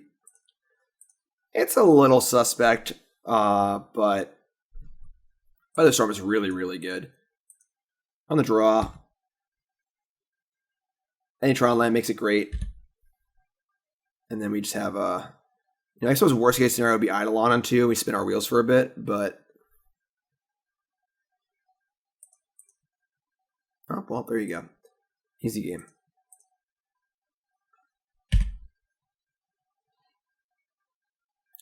Not sure what kind of Tron hate they have in their burn deck. I don't think they really play much, honestly. Damping Sphere is a detriment to them, so all their spells cost 1. Blood Moon doesn't work because they have white mana, that's important. Probably just trying to get us.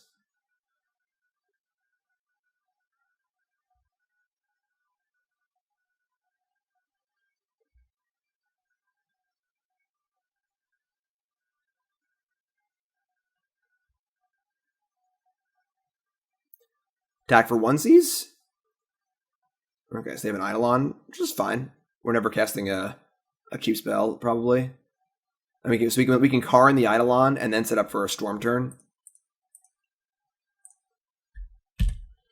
They're also at 18, which is pretty great too. So they've attacked for 1, and now they've attacked for 2.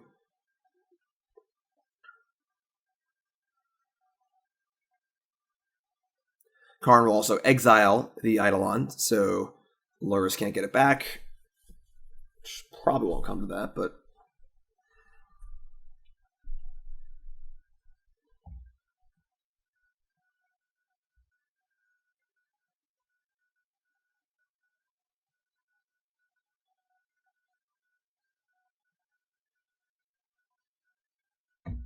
Opponents in a tank, wondering what terrible Tron monstrosity awaits them next turn.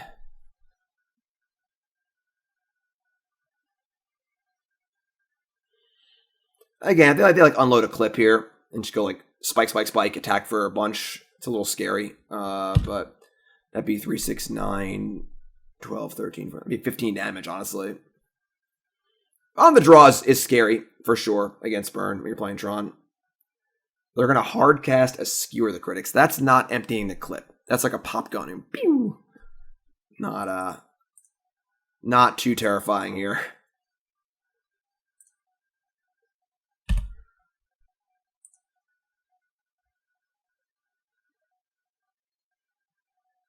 So got to get rid of Eidolon before Weather of Storm's actually good.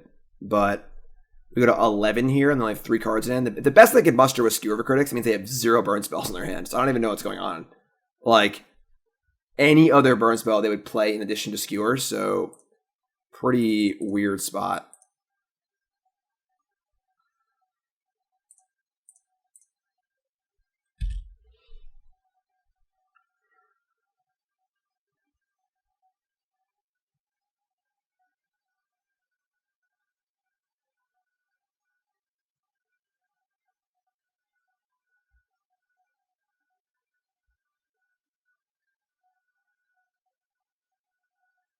What'd you got for us, opponent?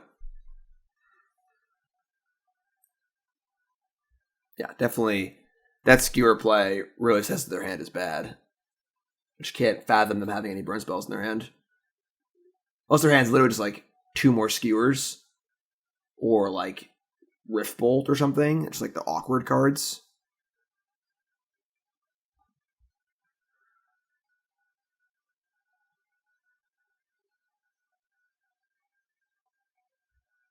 So next turn we'll have 8 mana. So next turn we can go like Star, Green, Jegantha, Weather of a Storm, gain 9. It's pretty cool.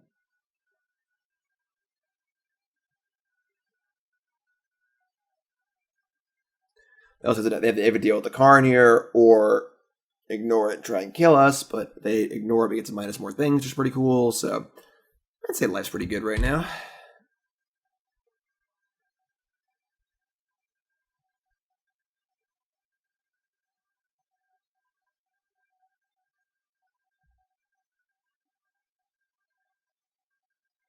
Here it comes. Skullcrack. And they're skullcracking the Karn. So Karn just gained 3 life. Good job, Karn. We love that. Alright. And now they don't have Skullcrack Weather of a Storm, which is good.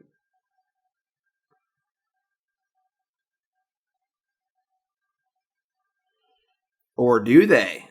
Okay. Or don't they? Nope, they don't. I imagine the game is going to end this turn.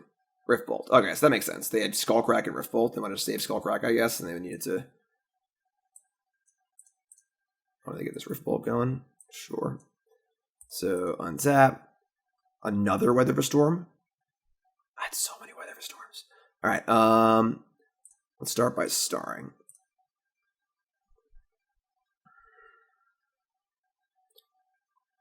Definitely a chance we just, like, gain 24 life this turn or something like that. That's not a multiple of 3. Oh, yeah, it is. Green.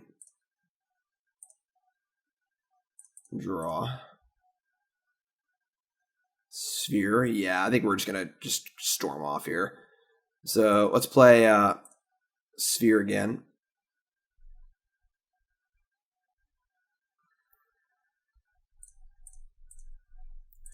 Green again.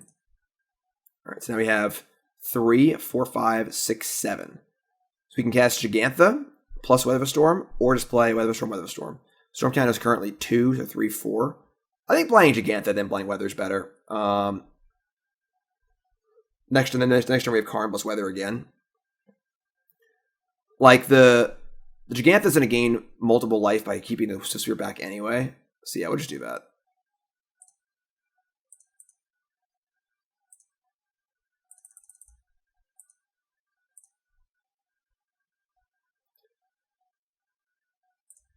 Alright, concession. Only gaining 12. Only 12. Best Thragtusk. We got to build your own super Thragtusk here. Cast Jegantha, play Weatherstorm, gain 12 life. The next turn is Karn, Weatherstorm again. We like it. We like it.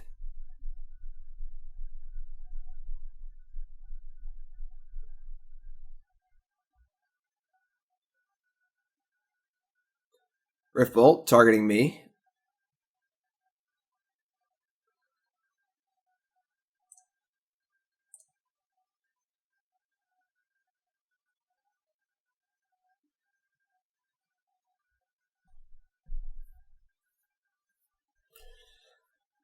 Got yourself in quite a pickle here, opponent.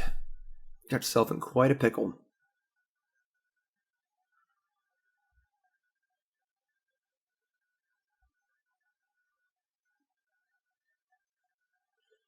I think we're pretty happy blocking here. Let's make him cast some spells. There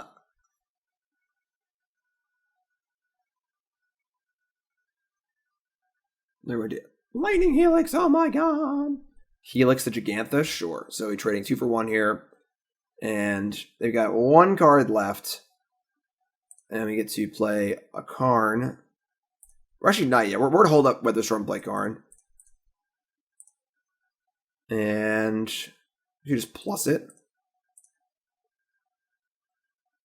And they cast Skullcrack, we cast Weatherstorm. It's actually ideal, because if they have a burn spell, they're going to cast it. Exiling a Smash Smithereens. And now they could go Lurrus plus 5th Spear next turn, which would gain us more life off Weatherstorm. Yeah, sure, let's do that. Make them think they have a chance, you know?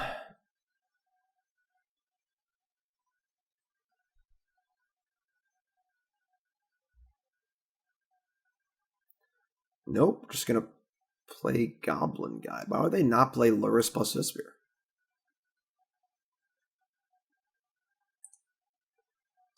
Interesting, but sure. Attacking me, sure. Reveals an Ugin the Spirit Dragon, sure. I mean, now we're not going to cast Lurrus, so let's cast Weatherstorm for 6. This game bores me. I grow tired of this game. Yeah. All right, 3 and 1. Let's finish strong here. If we go X and Ponza, you know, I'm pretty happy. And again, that Ponza match, if we were on the play for either one of those games, we would have won. So I don't even think Ponza's that bad a matchup for Tron, despite the fact that it's like basically built to beat Tron. That version was particularly nasty though, because they had waste tutor for Magus the Moon and a twin kill. So that one seems pretty good, but like more normal Ponza, you know. Not always the end of the world. Jegantha, I choose you. Opponent's got Lurrus. Sure. Man, another note. I think we're like setting a record for most hands with no Tron land in it in an entire league. We've done it a lot this league. Not that's really affected us. Mulliganing is awesome. But when I'm mulliganing 6, we will join them.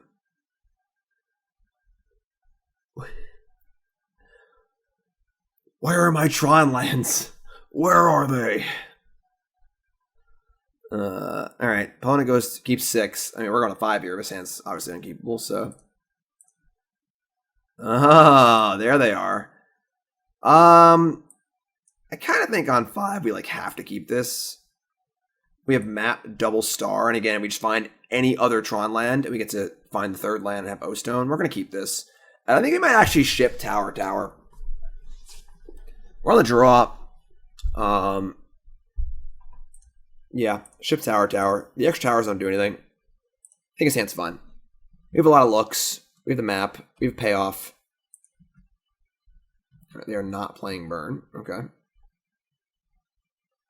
See? Easy game. I should play the mine, not the tower, but alright, it's version of map. Map. All day long. Map. Well, let's sing this song. Temple Garden. Could be some sort of devoted druid deck. That would suck. It's turn 3-us.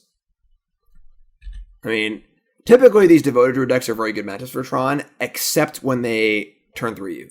In which case you often have no recourse. But I guess, go nuts, I suppose. They didn't mulligan to 6, so if they have the Vizier and the use for infinite mana, go nuts, I guess. They have a company? No. They have Finale for 2. Alright.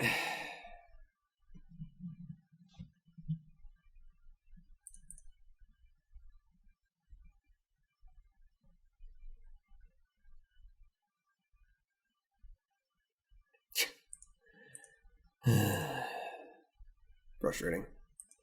Alright. It's also a pretty heavy play draw thing, because if we can Karn their devoted druid, then it doesn't matter. But on the play, we can't really interact with their druid on the play without contortion. So, all right, bring in a cage, contortions.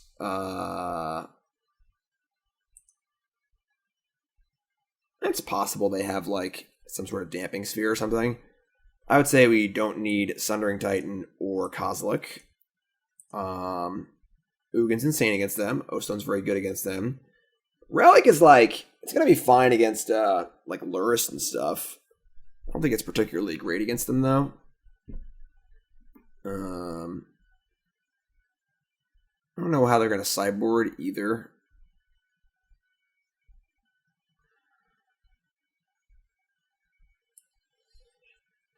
This is 61. Don't want Thought-Knot Seer. I don't think I want Nature's Claim. I don't think I want the Thragtusk. I think 2 Thragtusk is fine. Maybe just shave a relic. Call it a day.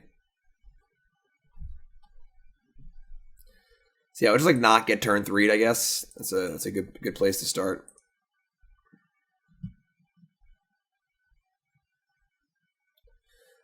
Alright, so very, very interactive hand that is very light on Tron stuff.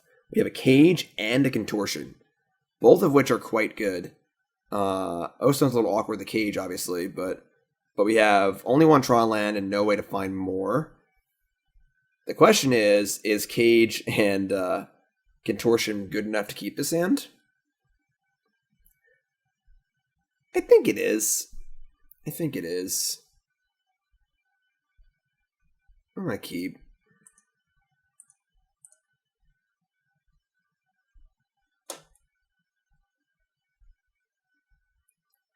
Opponent mulligan 6. I'm sure they're terrified. When a Tron player keeps 7, usually they've got the nuts. We don't have the nuts here, but Tron should mulligan 2 times average per game, or 1.5 times. Tron should mulligan like 5 times per match on average, if not more. All right, give him the old cagey. Cage the elephant here. Throw on 6 cards. See what's up. Horizon Academy means they're probably light on lands. Giver of Runes does stop contortion. That's actually kind of annoying. But sure. Not ideal.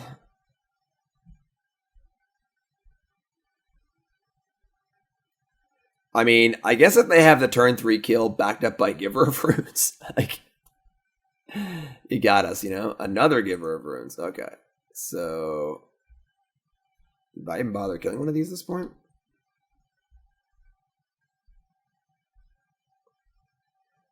I mean, we're probably playing O-Stone. I don't think I contortion here. I think I just hold it.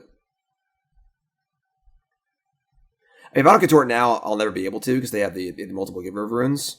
So, but it's never doing anything anyway, kind of thing. Let's take 1. Gross. We really need our, Sphere, Star, Map, Sundering, Scrying part of our deck, not the big dumb idiot part of our deck.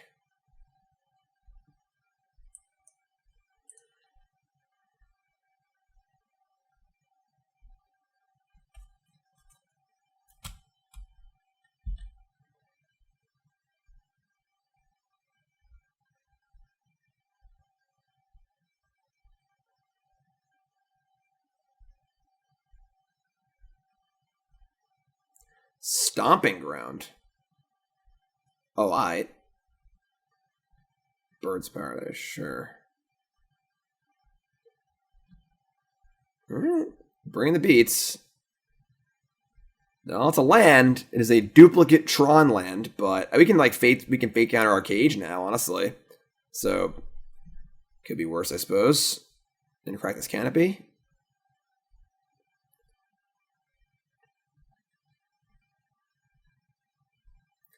End step Eldamari's Call.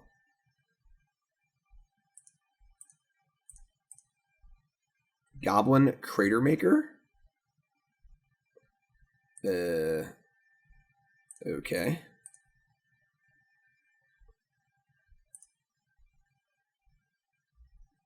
I mean, that kills my O-Stone, I guess. Which is fine. Mishra's Bauble, sure. Now Lurrus is pretty good too, but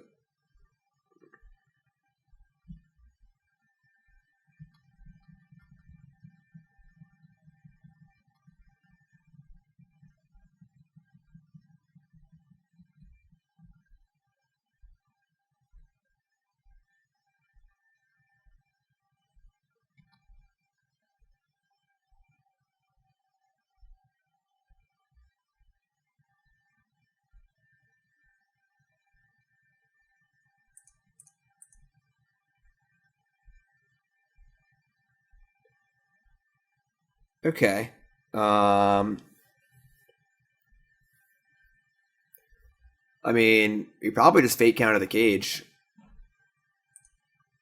In case we draw another O-Stone, so we're not doing anything else. We're not going to Contortion anything, so.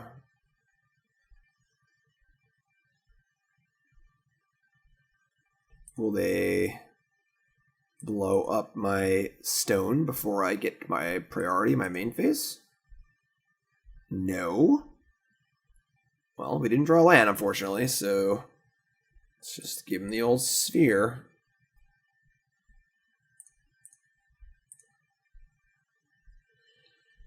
Okay, it's also a start, I guess, so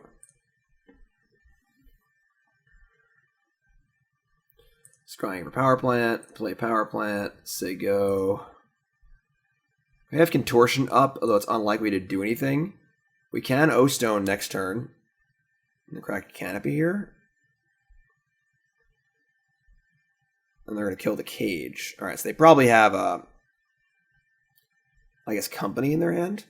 I could contort this Birds of Paradise to try and, like, stop them from doing their thing next turn.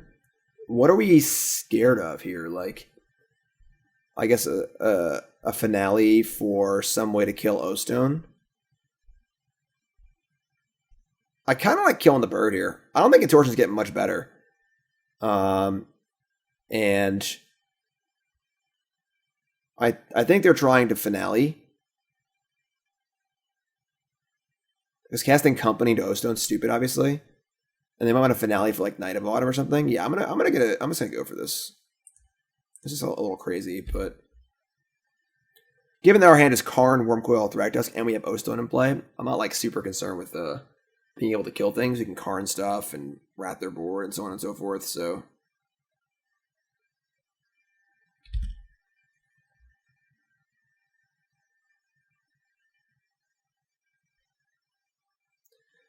Never pass up on a good Stone Rain, you know?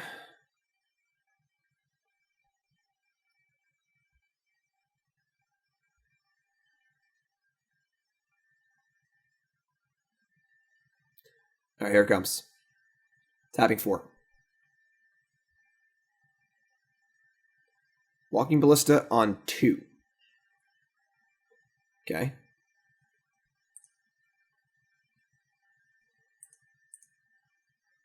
Map.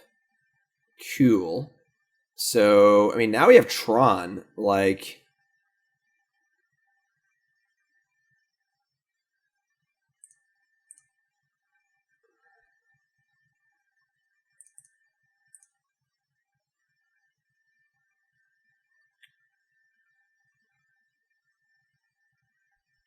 Casting Karn is, like, probably unnecessary.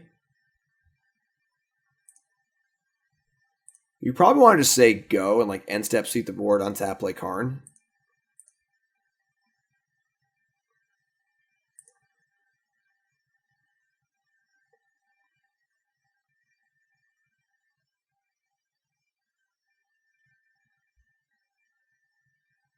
Draw landing, play Thragtusk also, which is pretty cool.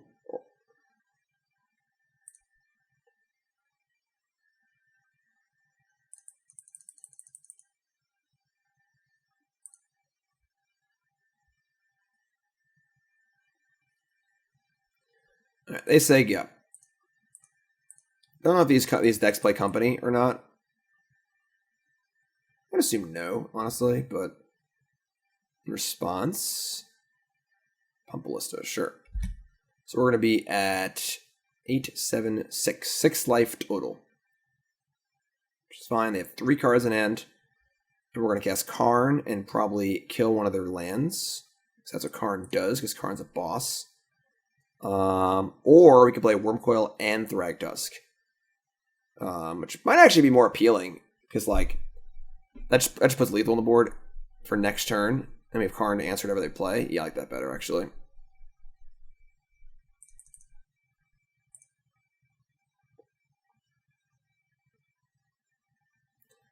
Not really sure how we can lose from this point, given that Devoted Druid has to have haste in some way for them to go off all in one shot from no board, and that seems very unlikely, so...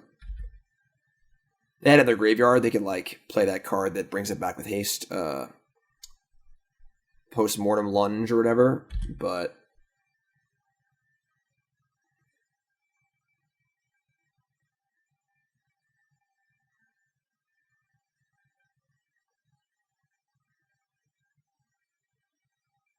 Tab in 4. Here it comes. Finale for 2. Okay.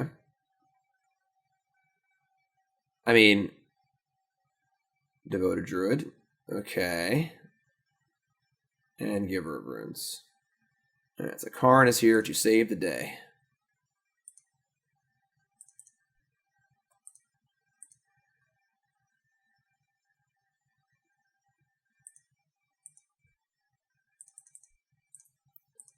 Karn.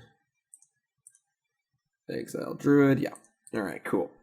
That's more like it. That is definitely more like what we're looking for. Alright, so just do that game again, basically. Just don't get turn 3. It's as simple as that. We only have 2 answers to a turn 3 on the draw. We have our 2 contortions, and that's it. But it is a 3-card combo. They have to have the Druid and the Vizier and something to do with the mana. So it is unlikely them turn 3, just in the dark like that. So if they have it, what are you going to do? What are you going to do?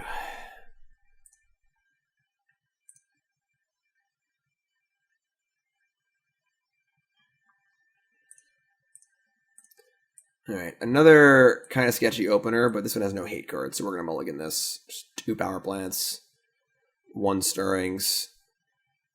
Yeah, this hand is like not terrible, but it's definitely just not good enough, so we're going to mulligan. We're also, every time we mulligan, we have a chance to draw a contortion, so... yeah, that is exactly what we're looking for. I kind of want to ship the Forest here. Just keep both contortions and map and O-Stone. Yeah, let's do it. Hello.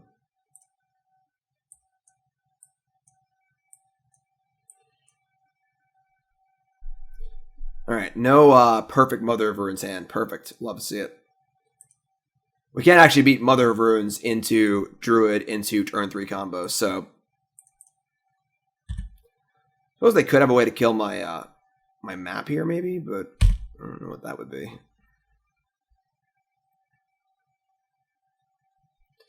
All right. I want to draw a land. It's not a land. The good news is that we can contort here, and then if they do it again, we can search for Tron and contort again, which is awesome. So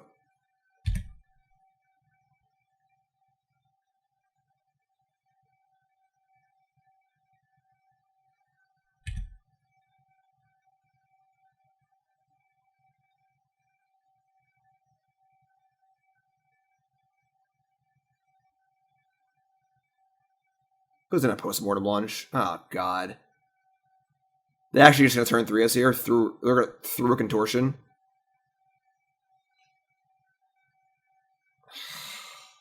I hate these decks so much. Alright, well, they had actual everything. They had the Druid, the Vizier, the answer to our thing, and infinite and the payoff card, which is like, now it's a 4-card combo, but what are you gonna do? What are you gonna do? That's modern sometimes, I guess. So pretty frustrating. End up going 3-2, which is fine. I think losing to this is not the worst thing in the world, obviously.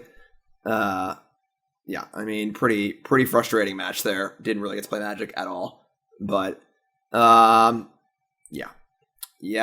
So, lose to Panza, lose to the Stone Cold Nuts from the Devoted Druid deck. Beat everything else. Jegantha was great, honestly. Jegantha was really, really good. Came up multiple games, straight up won us a game or two, and it was very, very reasonable in the other games, but didn't play it every game, for sure. But well worth the slight downside of no Ballista. Might want to throw a Contortion on the board to make up for that missing Dismember, but Tron still seems pretty great, honestly. It seems really good against all the Lurrus Fair decks. So, if you're a Tron player, let her rip. You know, everyone wants to play fair Magic with Lurrus and crap. Just get him. Just get him. Not sure about Kozilek. Never really cast it. Never really came up. But it's worth exploring. It's worth exploring. So, I'm Jim Davis for CoolStuffInc.com. Of course, like I said earlier, it was a companion article for this video on CoolStuffInc.com proper. Check it out. I do a video article every Monday, a written article every Friday. Always free content every weekday on CoolStuffInc.com. No paywall. Free content. CoolStuffInc.com. Follow the YouTube channel. And, yeah, use promo code Jim5 for 5% off your order on CoolStuffInc.com. Get yourself a sweet deal and a free Jim Davis Goblin token with your order if you use that code. And, yeah, I love you all, and I'll see you all next week. All right? Have a good one, folks. Thanks for watching.